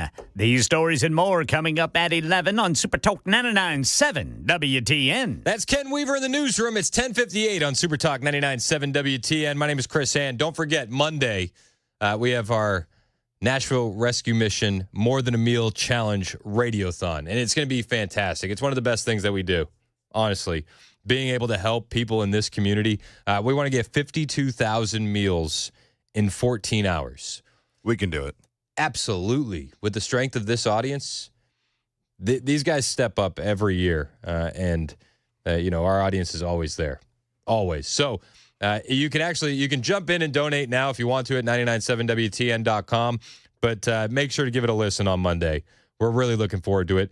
We want to meet our goal again, raising 52,000 meals in 14 hours, and then provide some hope for today, tomorrow, and eternity for those who are hungry, hurting, and homeless this holiday season. We can do it with you. 997wtn.com for more information. Lance in Smyrna wants to talk about Matt Gaetz. What's up, Lance?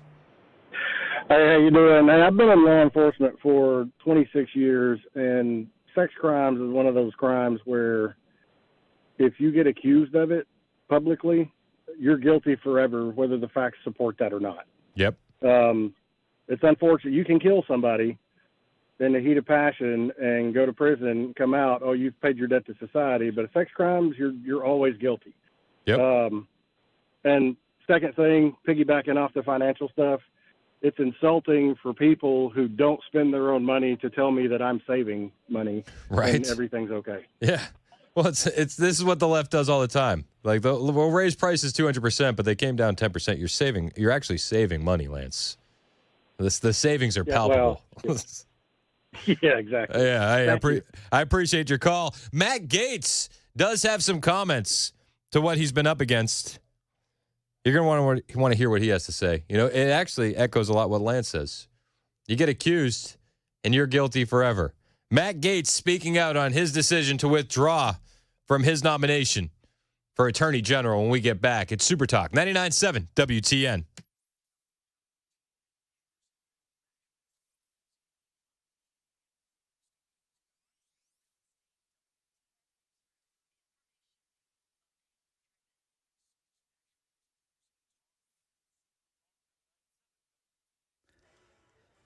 $11 o'clock on the dot. I'm Ken Weaver with your top stories. Got the full forecast coming up in 5 minutes.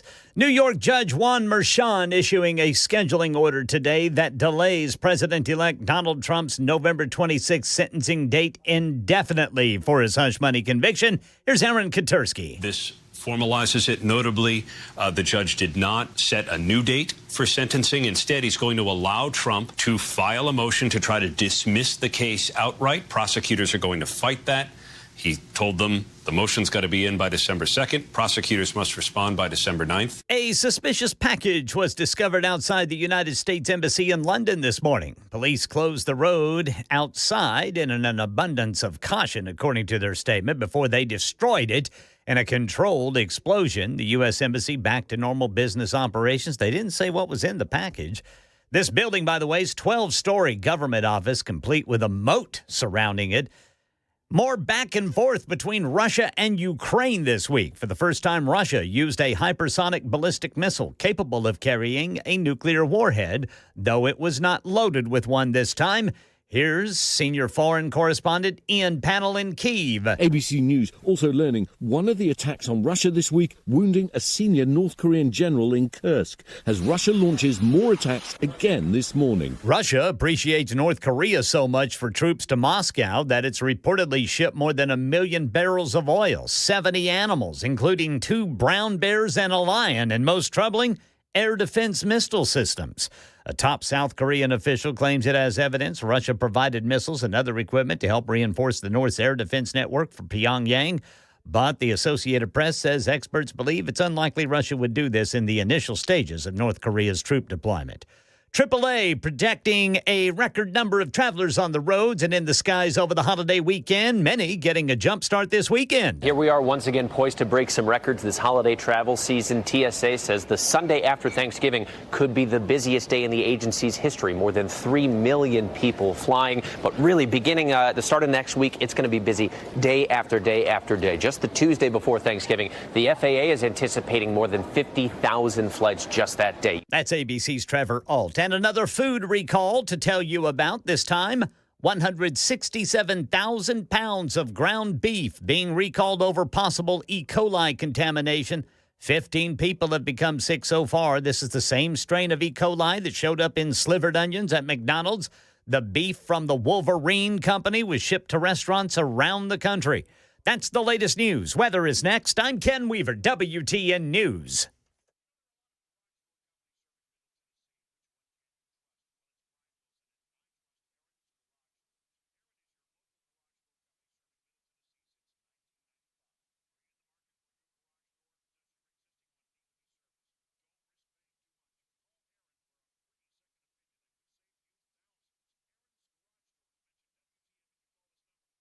The guaranteed offer is the easiest way to sell your home.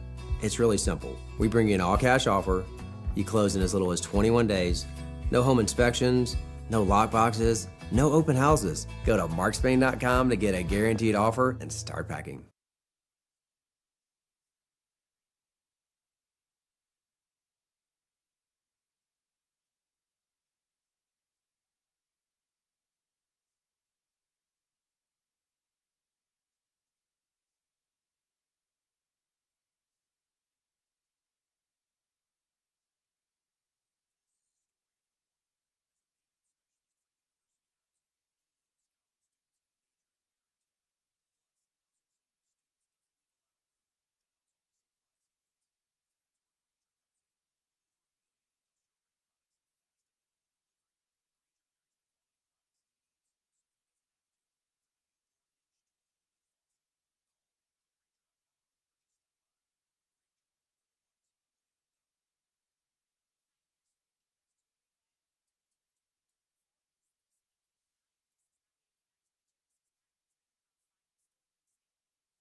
It's 11:06 on Super Talk 99.7 WTN. Hey, how are you? I'm Chris Hand.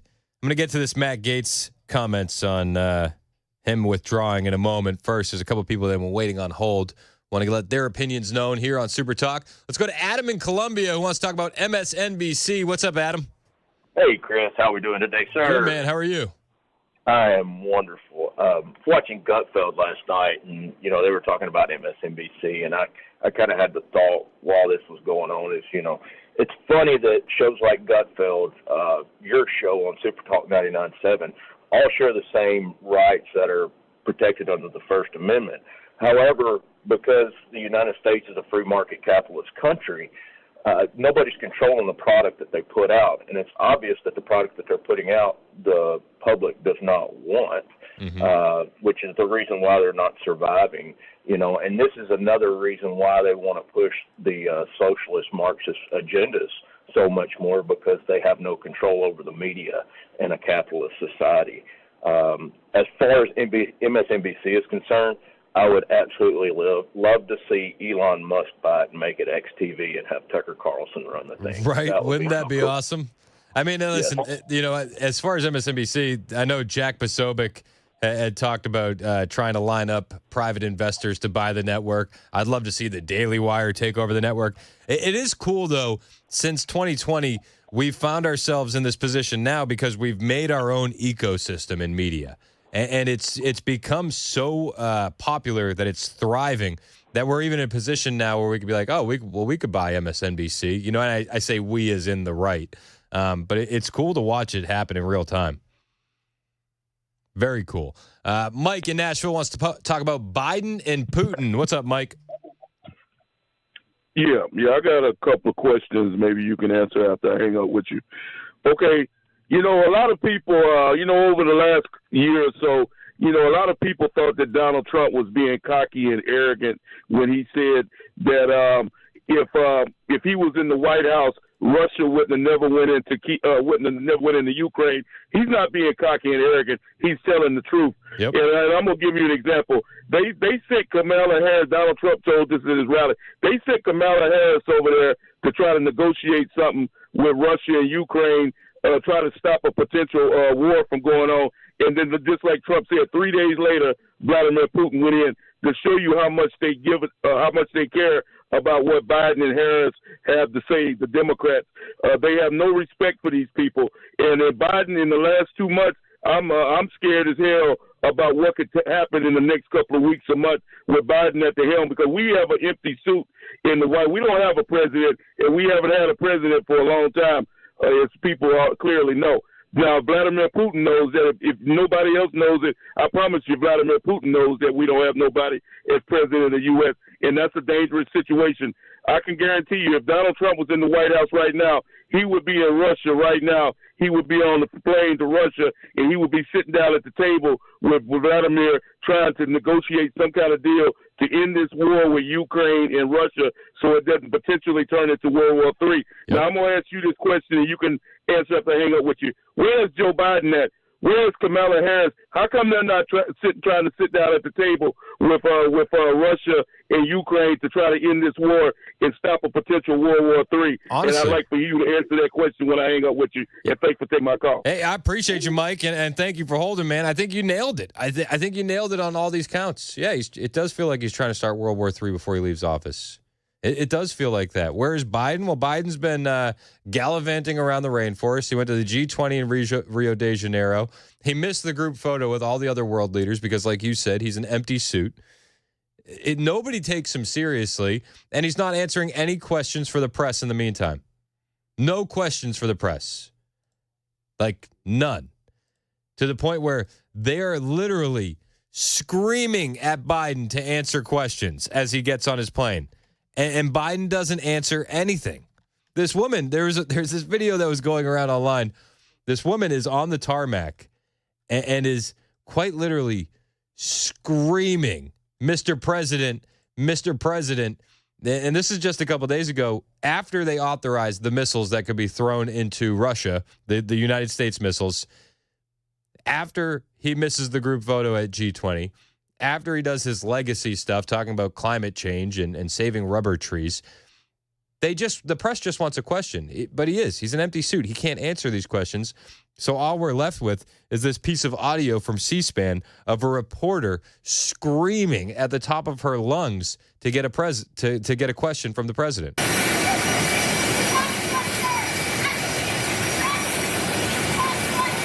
You can hear her screaming. But you don't get anything. It just makes people think Joe Biden's checked out, that Joe Biden is not running anything. I mean, I've seen conspiracy theories on the internet that say Joe Biden stroked out in 2020 and all we've had is a body double since. And like that would make some sense because the way we're going currently, it doesn't make any sense. It seems like he wants to start World War III. That's what it seems like to me. 615-737-9986. Jim in Portland wants to talk about sex crimes. I'm assuming that you're talking about Matt Gaetz and or Pete Hegseth. What's up, Jim?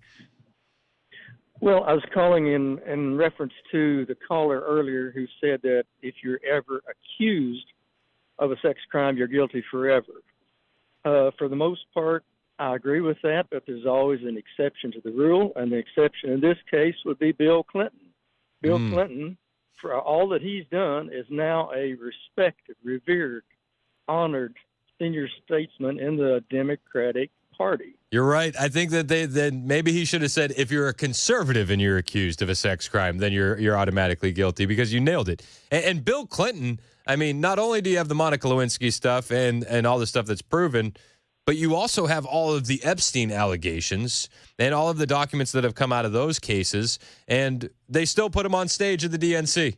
They still let him go run around and do media. I don't understand it at all. I think you found the exception to the rule, Jim. You nailed it.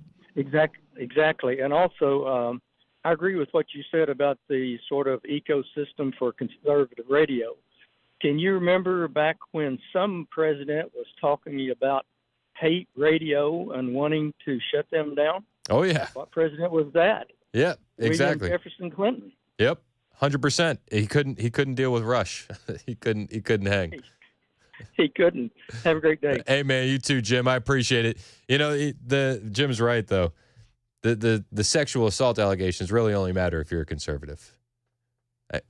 Great point.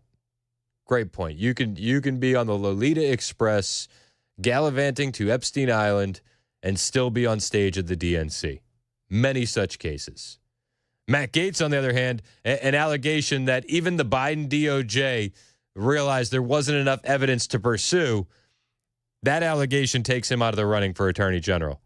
Matt Gaetz speaking out about this today on the Charlie Kirk Show, saying he fell victim to a smear campaign that dredged up old and discredited allegations.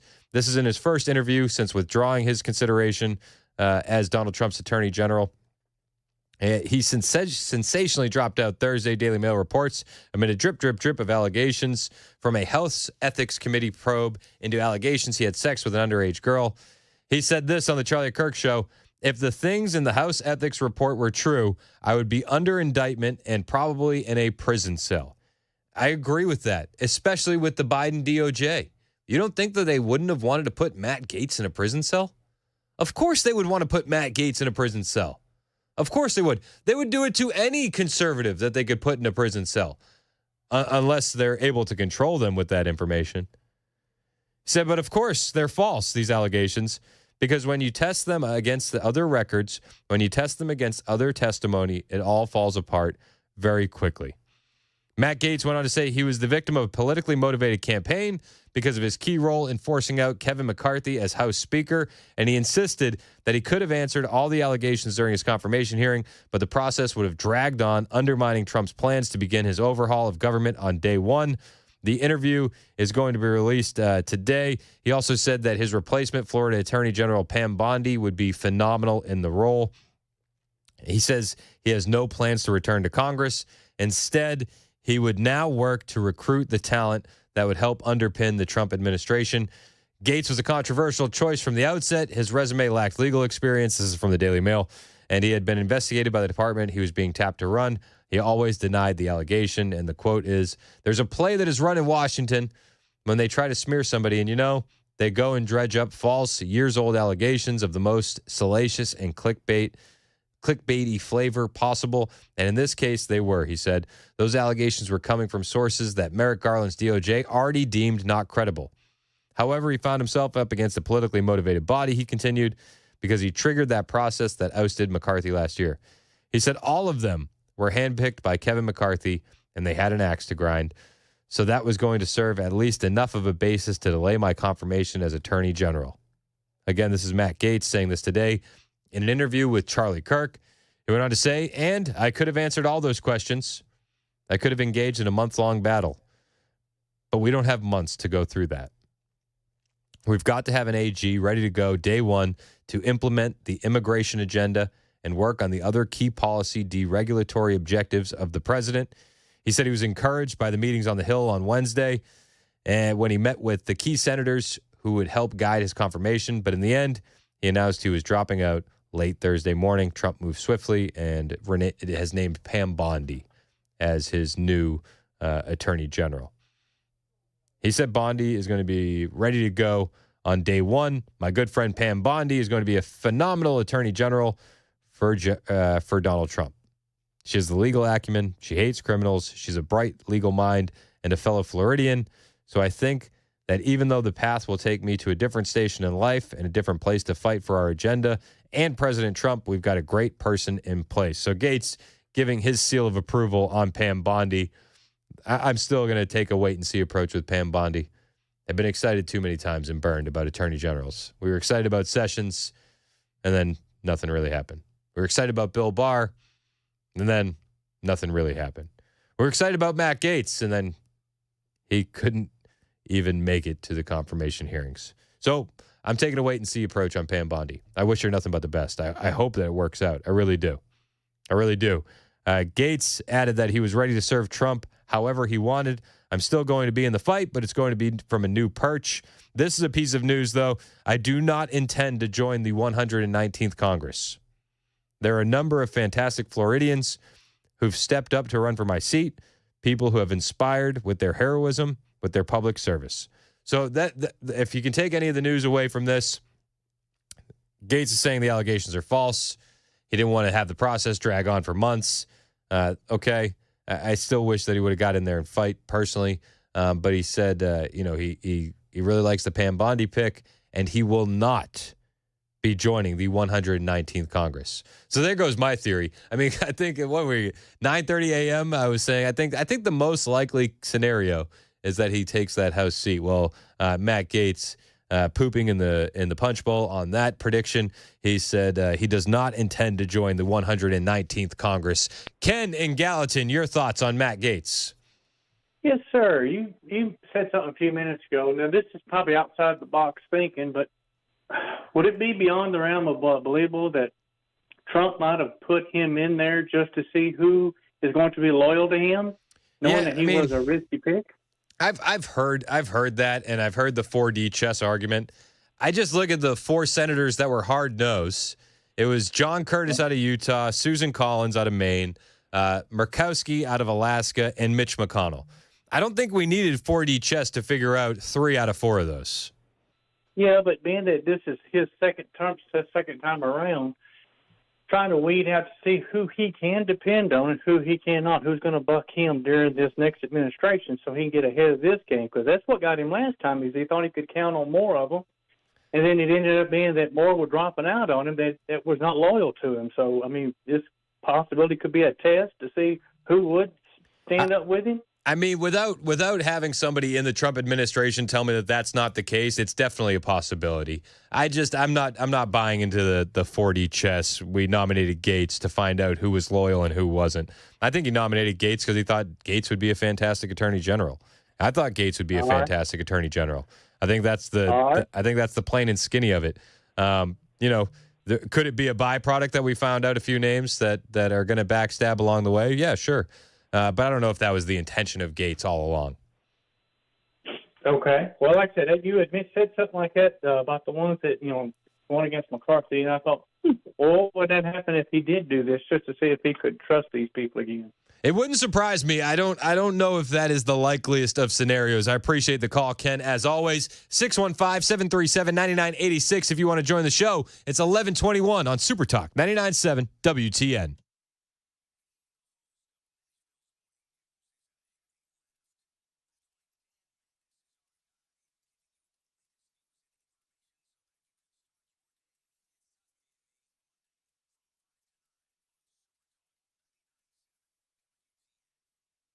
Did you know you're overpaying for your health and wellness products?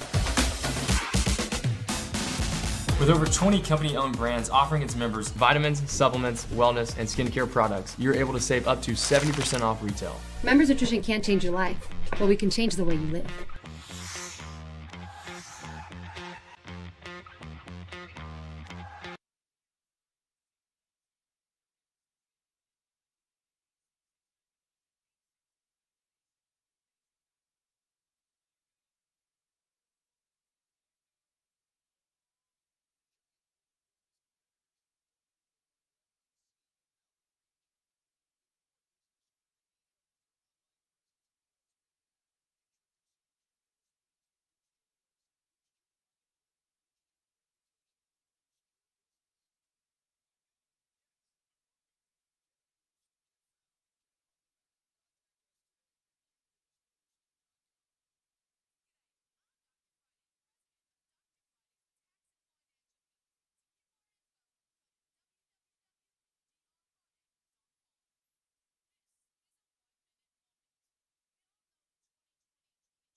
Got an update about rumors of a threat against a Middle Tennessee school. We'll tell you about it at 11:30 on Super Talk 99.7 WTN. Thank you, Ken Weaver. It's 11:25 on Super Talk 99.7 WTN. I'm Chris Hand.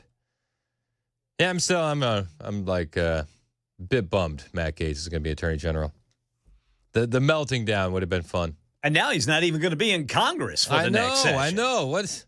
So that was my prediction at 9 a.m. I think my prediction is he's going to be back in that seat. It's like, nope, screw your prediction. Thanks, Matt. He's let me down twice. At least they cleared it up in one day. You don't have to worry about maybe the hope over the weekend. He's let me down a bunch. You need to call Charlie and tell him to relay that message for you. Yeah, well, let me shoot Charlie a text. I'll be like, hey, let Matt Gaetz know I'm disappointed again. I'm not mad. Just disappointed. Yeah, that's what hurts the most. That's what cuts the most. I'll tell you something. I was pretty disappointed yesterday. Did you hear what the Biden administration's doing? Oh, brother. Get ready. We got 60 days, right? Less than 60 days until Trump is sworn in. That seems like a year. It's gonna seem pretty bad. And so the Biden administration's realizing we got to speed this illegal immigration stuff up. So they've decided to allow illegal migrants to skip in-person check-in when they're coming into our country, like just bypass that and use the new Customs and Immigration app. Yeah, exactly. The Biden administration is quietly loosening immigration policies before Trump takes office. This according to the New York Post. First, can I just say I didn't know that there were policies that could get any looser. They're loosening them more. More than an open border? Yeah, more than an open border and taxpayer-funded flights into the country, more than debit cards and iPhones, more than that, more than hotel rooms. They're loosening them further. Are you keeping score at home? They're loosening them further. It reports the administration is testing a new app that will allow illegal migrants to bypass in-person check-ins at their local ICE office. Jeff Paul is live with more. It sounds like they're just giving Donald Trump one more thing to undo. Well, John, we do know the Biden administration has been testing this new immigration and customs app, and the idea is to streamline the check-in process for migrants, allow them to use their phones or computers to touch base with immigration officials while they wait for their date in court instead of appearing for those check-ins in person. They'll use the app on the phone that was given to them by the government with your taxpayer-funded dollars instead of having to show up. What could possibly go wrong? What could possibly go wrong? Now, a source tells Fox News ICE has been using the app already in a couple of cities, but according to the New York Post, it's going to be launched officially next month in New York City. The field office there reportedly has been overwhelmed, fully booked with appointments for a year. Our sources tell us that's really the push to get this backlogged moved through. The concerns regarding this app, obviously it's a new app, so there's going to be some glitches. The other wider concern is, could it cause even more migrants to go under the radar? We'll have to see what happens. John? Yeah, I think that's exactly what it could cause, migrants to go under the radar. And I would ask the question, does this include kids that need to check in? And if it does, who's checking in for them? Is it the unvetted adults that you release them to? The MS-13 gang members that you release them to? There's a lot of questions. A lot of questions. But this is what we have. This is what we have. And Karine Jean-Pierre was also talking about illegal immigration yesterday. And this pissed me off, I'll be honest with you. You know, a day after an illegal alien Tren de Aragua gang member is convicted for killing Laken Riley, Jose Ibarra, Karine Jean-Pierre actually claimed that the Biden administration is focused on arresting dangerous criminals who cross the border. What I can speak to is our administration is focused on arresting dangerous criminals and threats to public safety. We do not believe in separating families. And what I can speak to is what we have been able to do and how that has worked out. Right? Well, I can tell you how it's worked out. It's been an unmitigated disaster. And the cost has been American life and American tax dollars. And they're going to make it even easier. All right, cool. January 20th, can't get here soon enough. Put President Trump in a bunker, please. Please. Thank you. It's 11:30 on Super Talk 99.7 WTN.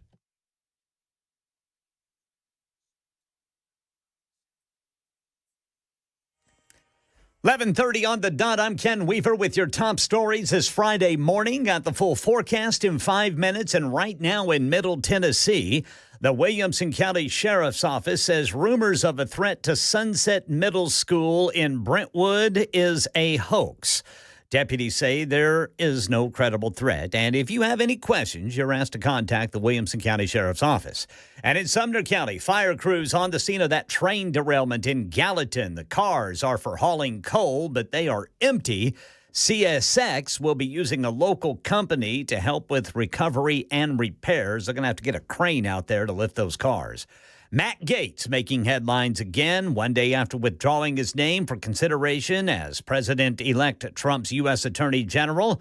Gaetz says he's done with Congress, telling the Charlie Kirk Show, "I'm still going to be in the fight, but it's going to be from a new purge. I do not intend to join the 119th Congress."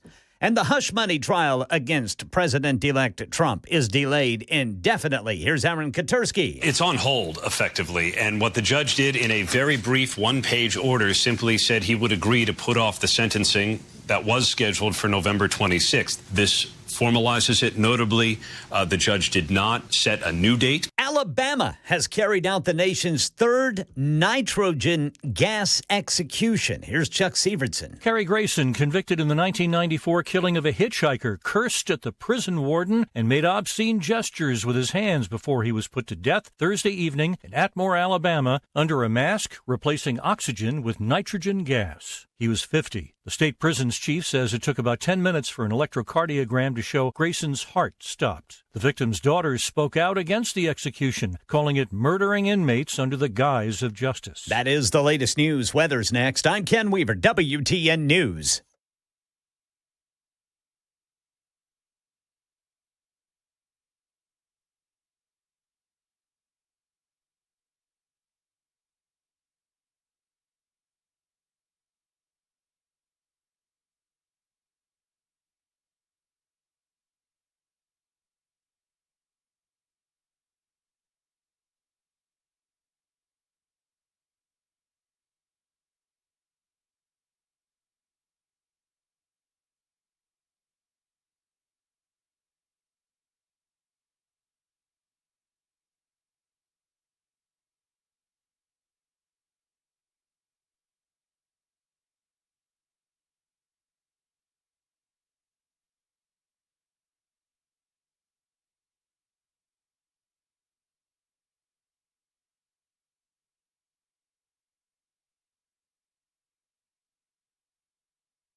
So, Matt, I now have to ask about just what your plans are, and it's okay if you have to, punt on it because you might not know. It's important to know you resigned from this Congress, not the next Congress. Our audience is 100% behind Matt Gaetz, by the way. They are very, very upset that you were not able to get all the way to Attorney General.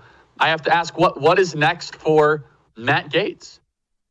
Yeah, I'm still going to be in the fight, but it's going to be from a new perch. I do not intend to join the 119th Congress. There are a number of fantastic Floridians who've stepped up to run for my seat, people who have inspired with their heroism, with their public service. And I'm actually excited to see Northwest Florida go to new heights and have great representation. Charlie, I've been in an elected office for 14 years. I first got elected to the state house when I was 26 years old, and I'm 42 now. And I've got some other goals in life that I'm eager to pursue with my wife and my family. And so I'm going to be fighting for President Trump. I'm going to be doing whatever he asks of me, as I always have. But I think that 8 years is probably enough time in the United States Congress. In Florida, our voters got to vote on term limits for state government, and the campaign was 8 is enough. And so you can only do 8 years in the Florida House of Representatives. And so it seems like a pretty poetic time to allow that great new blood to come in, to allow my district to have high quality representation. And don't worry, I'm not going anywhere. I'm not taking off for a tropical excursion for the rest of my life. I am here to help save this country. And one thing the great patriots at Turning Point know, we need people at every level. Yeah, well, he's right. We do need people at every level. That's Matt Gaetz talking about how he's not going to be joining the 119th Congress. It is Super Talk 99.7 WTN.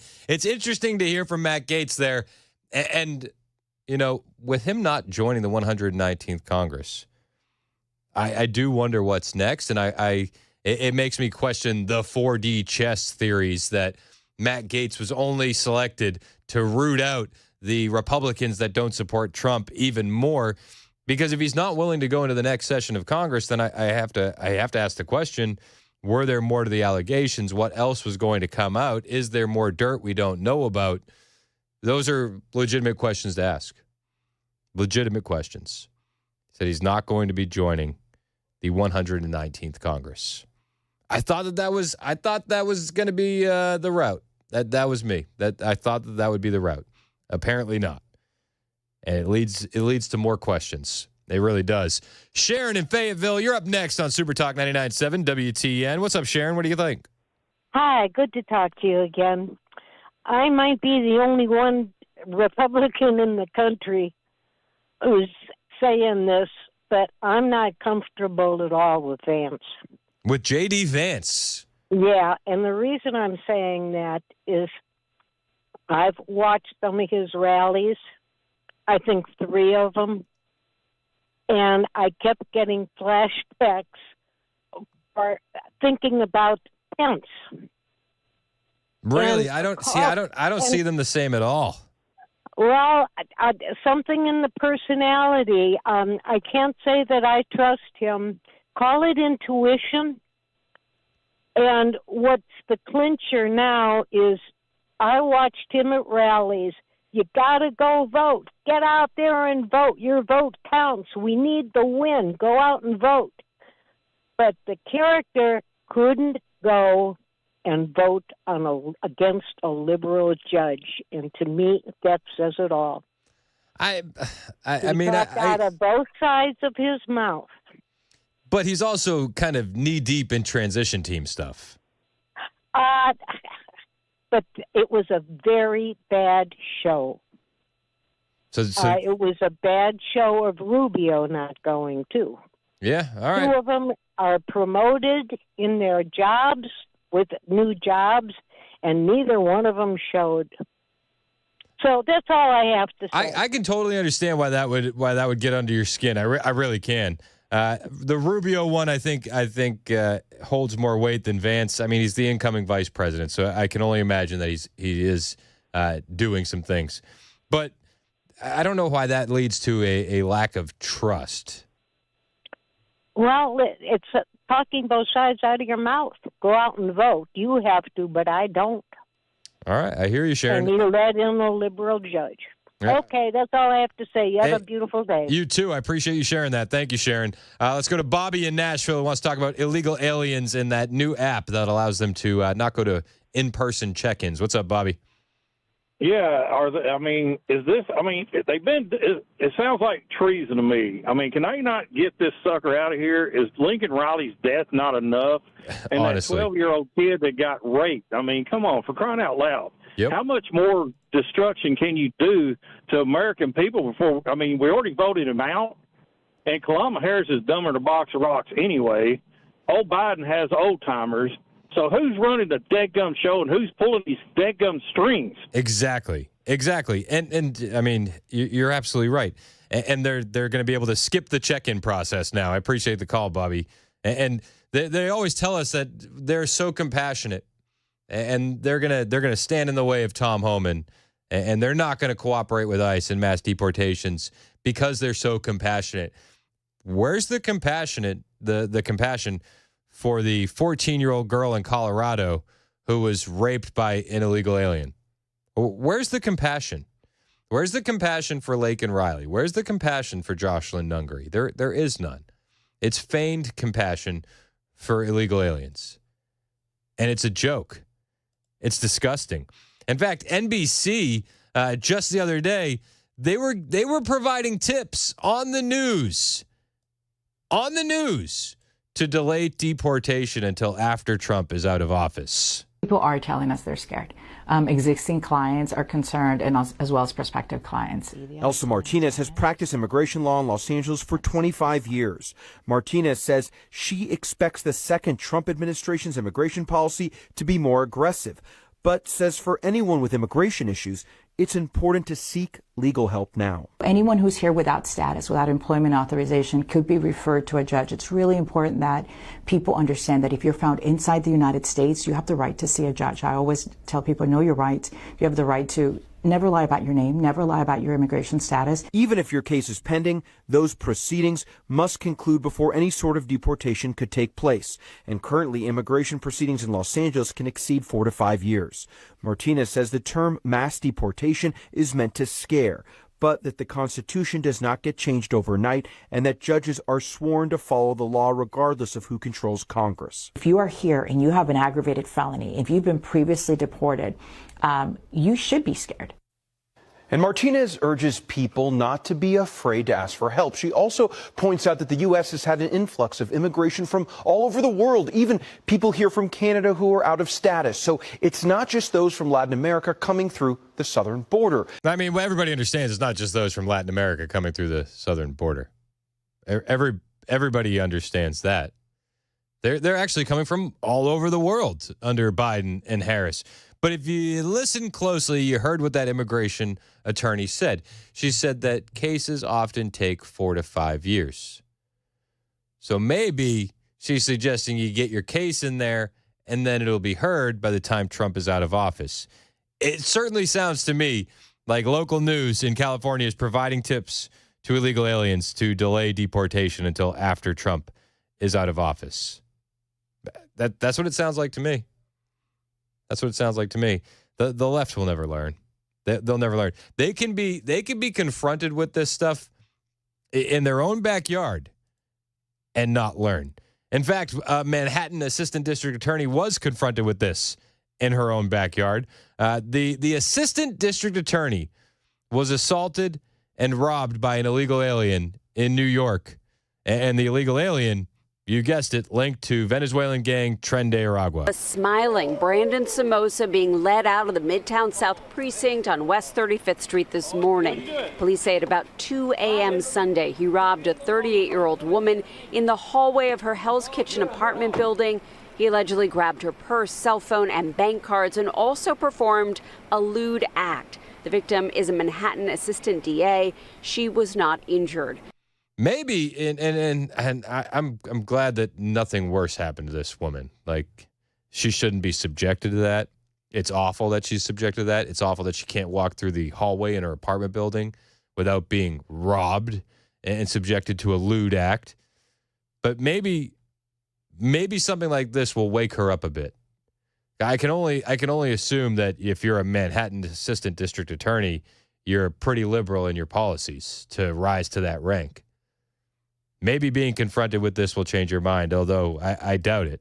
Police traced her stolen cell phone to a hotel on West 45th Street, which led them to believe the suspect is a migrant, and they were able to track him down. I love how they say the hotel led them to believe that. Maybe because this hotel has been repurposed as a migrant shelter, the news conveniently leaves that part out. It's just, the hotel led them to believe it. Well, why is that? Well, we've been giving out all the rooms for free to illegal migrants. Oh, well, that would make sense. The news isn't going to bring that part up. Somoza was arrested just last night. Police say he was using drugs on the street and had stolen items with him. Police believe he is part of Tren de Aragua. That's the Venezuelan gang that has preyed on people in Times Square and Central Park. Somoza is facing a number of counts, including sexually motivated robbery and burglary. He also has 6 prior arrests, all from this year on similar crimes. And he's believed to have arrived in the U.S. in February of 2023. So he's been in the country, under 3 years. He has 6 similar crimes. And these elected officials in these blue states are saying they're going to stand in the way of ICE deporting these animals. Make it make sense. Does it make sense to you? It doesn't make any sense to me. It's 11:48 on Super Talk 99.7 WTN. On the way, we're going to check in with Chad Benson, who is filling in for the Matt Murphy Show today on Super Talk.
I do everything from scrubbing cages to asking people for donations to answering the phones and helping facilitate getting animals to the rehab. I'm there on the weekends, up there taking care of animals with the team. You got a great team there. It's a small team, but a great team that works together. And Well, I started about 20 years ago. My dear friend Carol Burgess founded Harmony in Fairview. Okay. And we decided to reopen it in West Nashville. And we are rocking along. Lots of animals. One of the primary calls that we get are, I found a bird, it's on the ground, what do I do?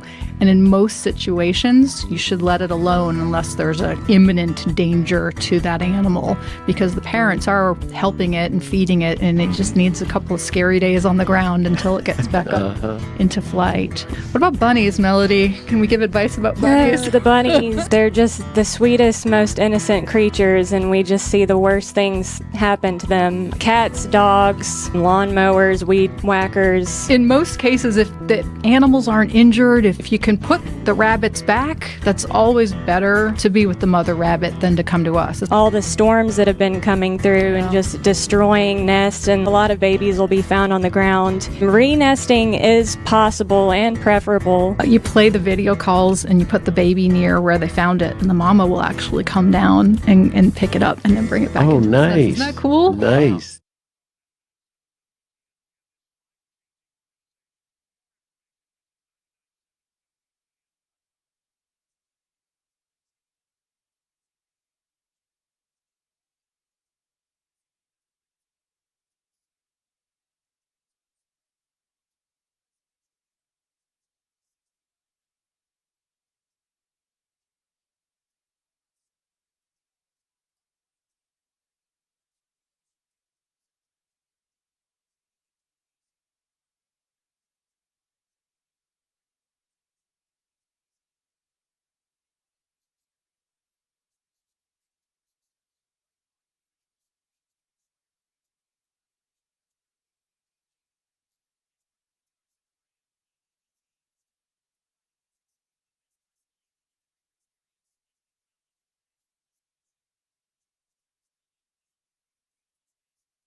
$11:55 on Super Talk 99.7 WTN. My name is Chris Hand, joined in studio by Chad Benson. What's up? What's up? What's up?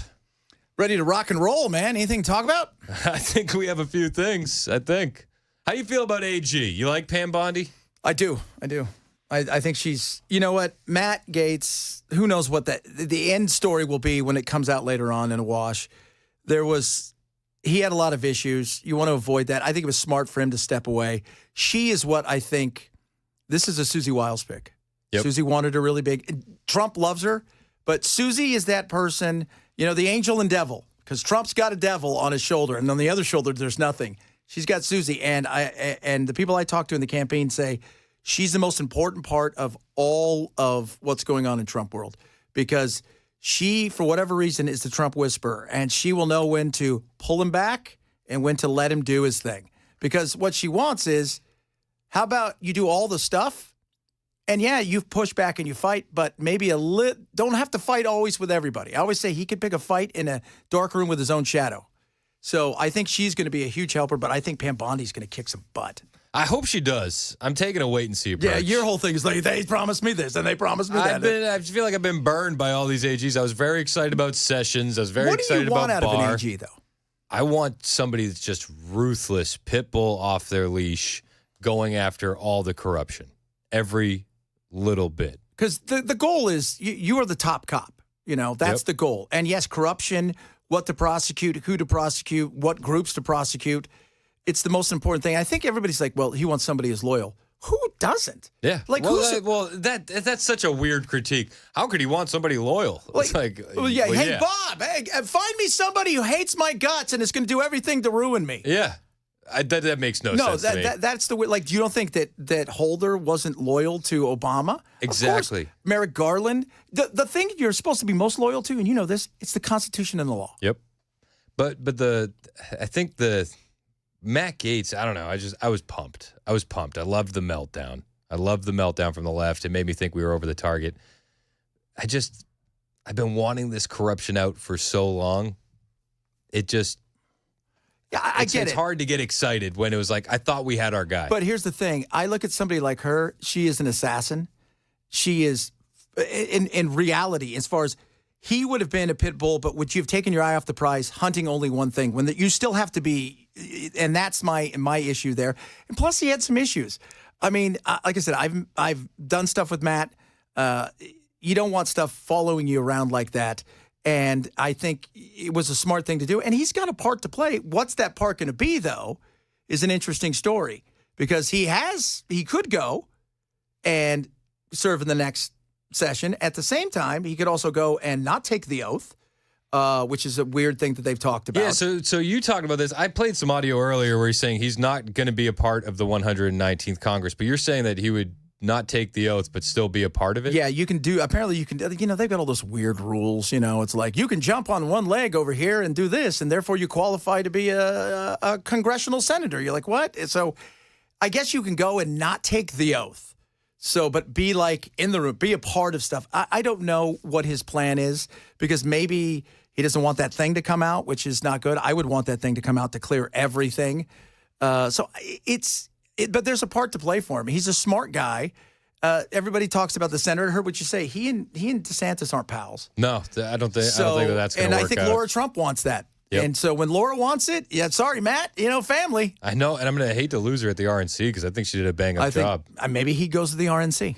Maybe. There's a part to play. Or he ends up at Heritage or one of these big places. Would that be a demotion going from, Congress to then the would-be AG to then head of the RNC? Is that a demotion? Well, not for Congress. I think head of the RNC is a big deal. I think that's because you are you get to decide, you're really kind of the kingmaker of all kingmakers. And I think Trump would trust that. The AG to the RNC, that would probably have been a demotion. But that's if you thought, I don't even know if he was 100% sure he thought he could get through. Because if you really believe you're going to get through, you're probably going to go. And it wasn't just 4. I talked to 2 senators who were like, yeah, this isn't going to, unless we see this and it's cleared, because, the thought is if it comes out later on down the line, we never got to look at it. And there was real stuff that happened that and he did, and this, he's a crap stirrer, which at times is good. Sometimes he does it, I think, for his own celebrity. That's my favorite part about him. Yeah. Well, for a lot of people out there, I always say this, a lot of people who love the Trump style people, the MAGA people, their favorite part is the fact that they fight stuff and do stuff, but it's also about doing a job. And I think at times, like AOC and a bunch of the others, they're more interested in online and, hey, you represent 50,000 people, but you're more excited about 12 million followers. Yep. So you need to keep your eyes still on the prize and what you're doing. But he's got a huge part to play. It's just, where's it going to be? And if I'm Trump, I got a guy that is willing to go be a pit bull. Why not put him at the RNC? Yeah. Hey, I hear you. What do you got coming up on the show? Where are you going to focus? We can talk about that. Talk about dragons.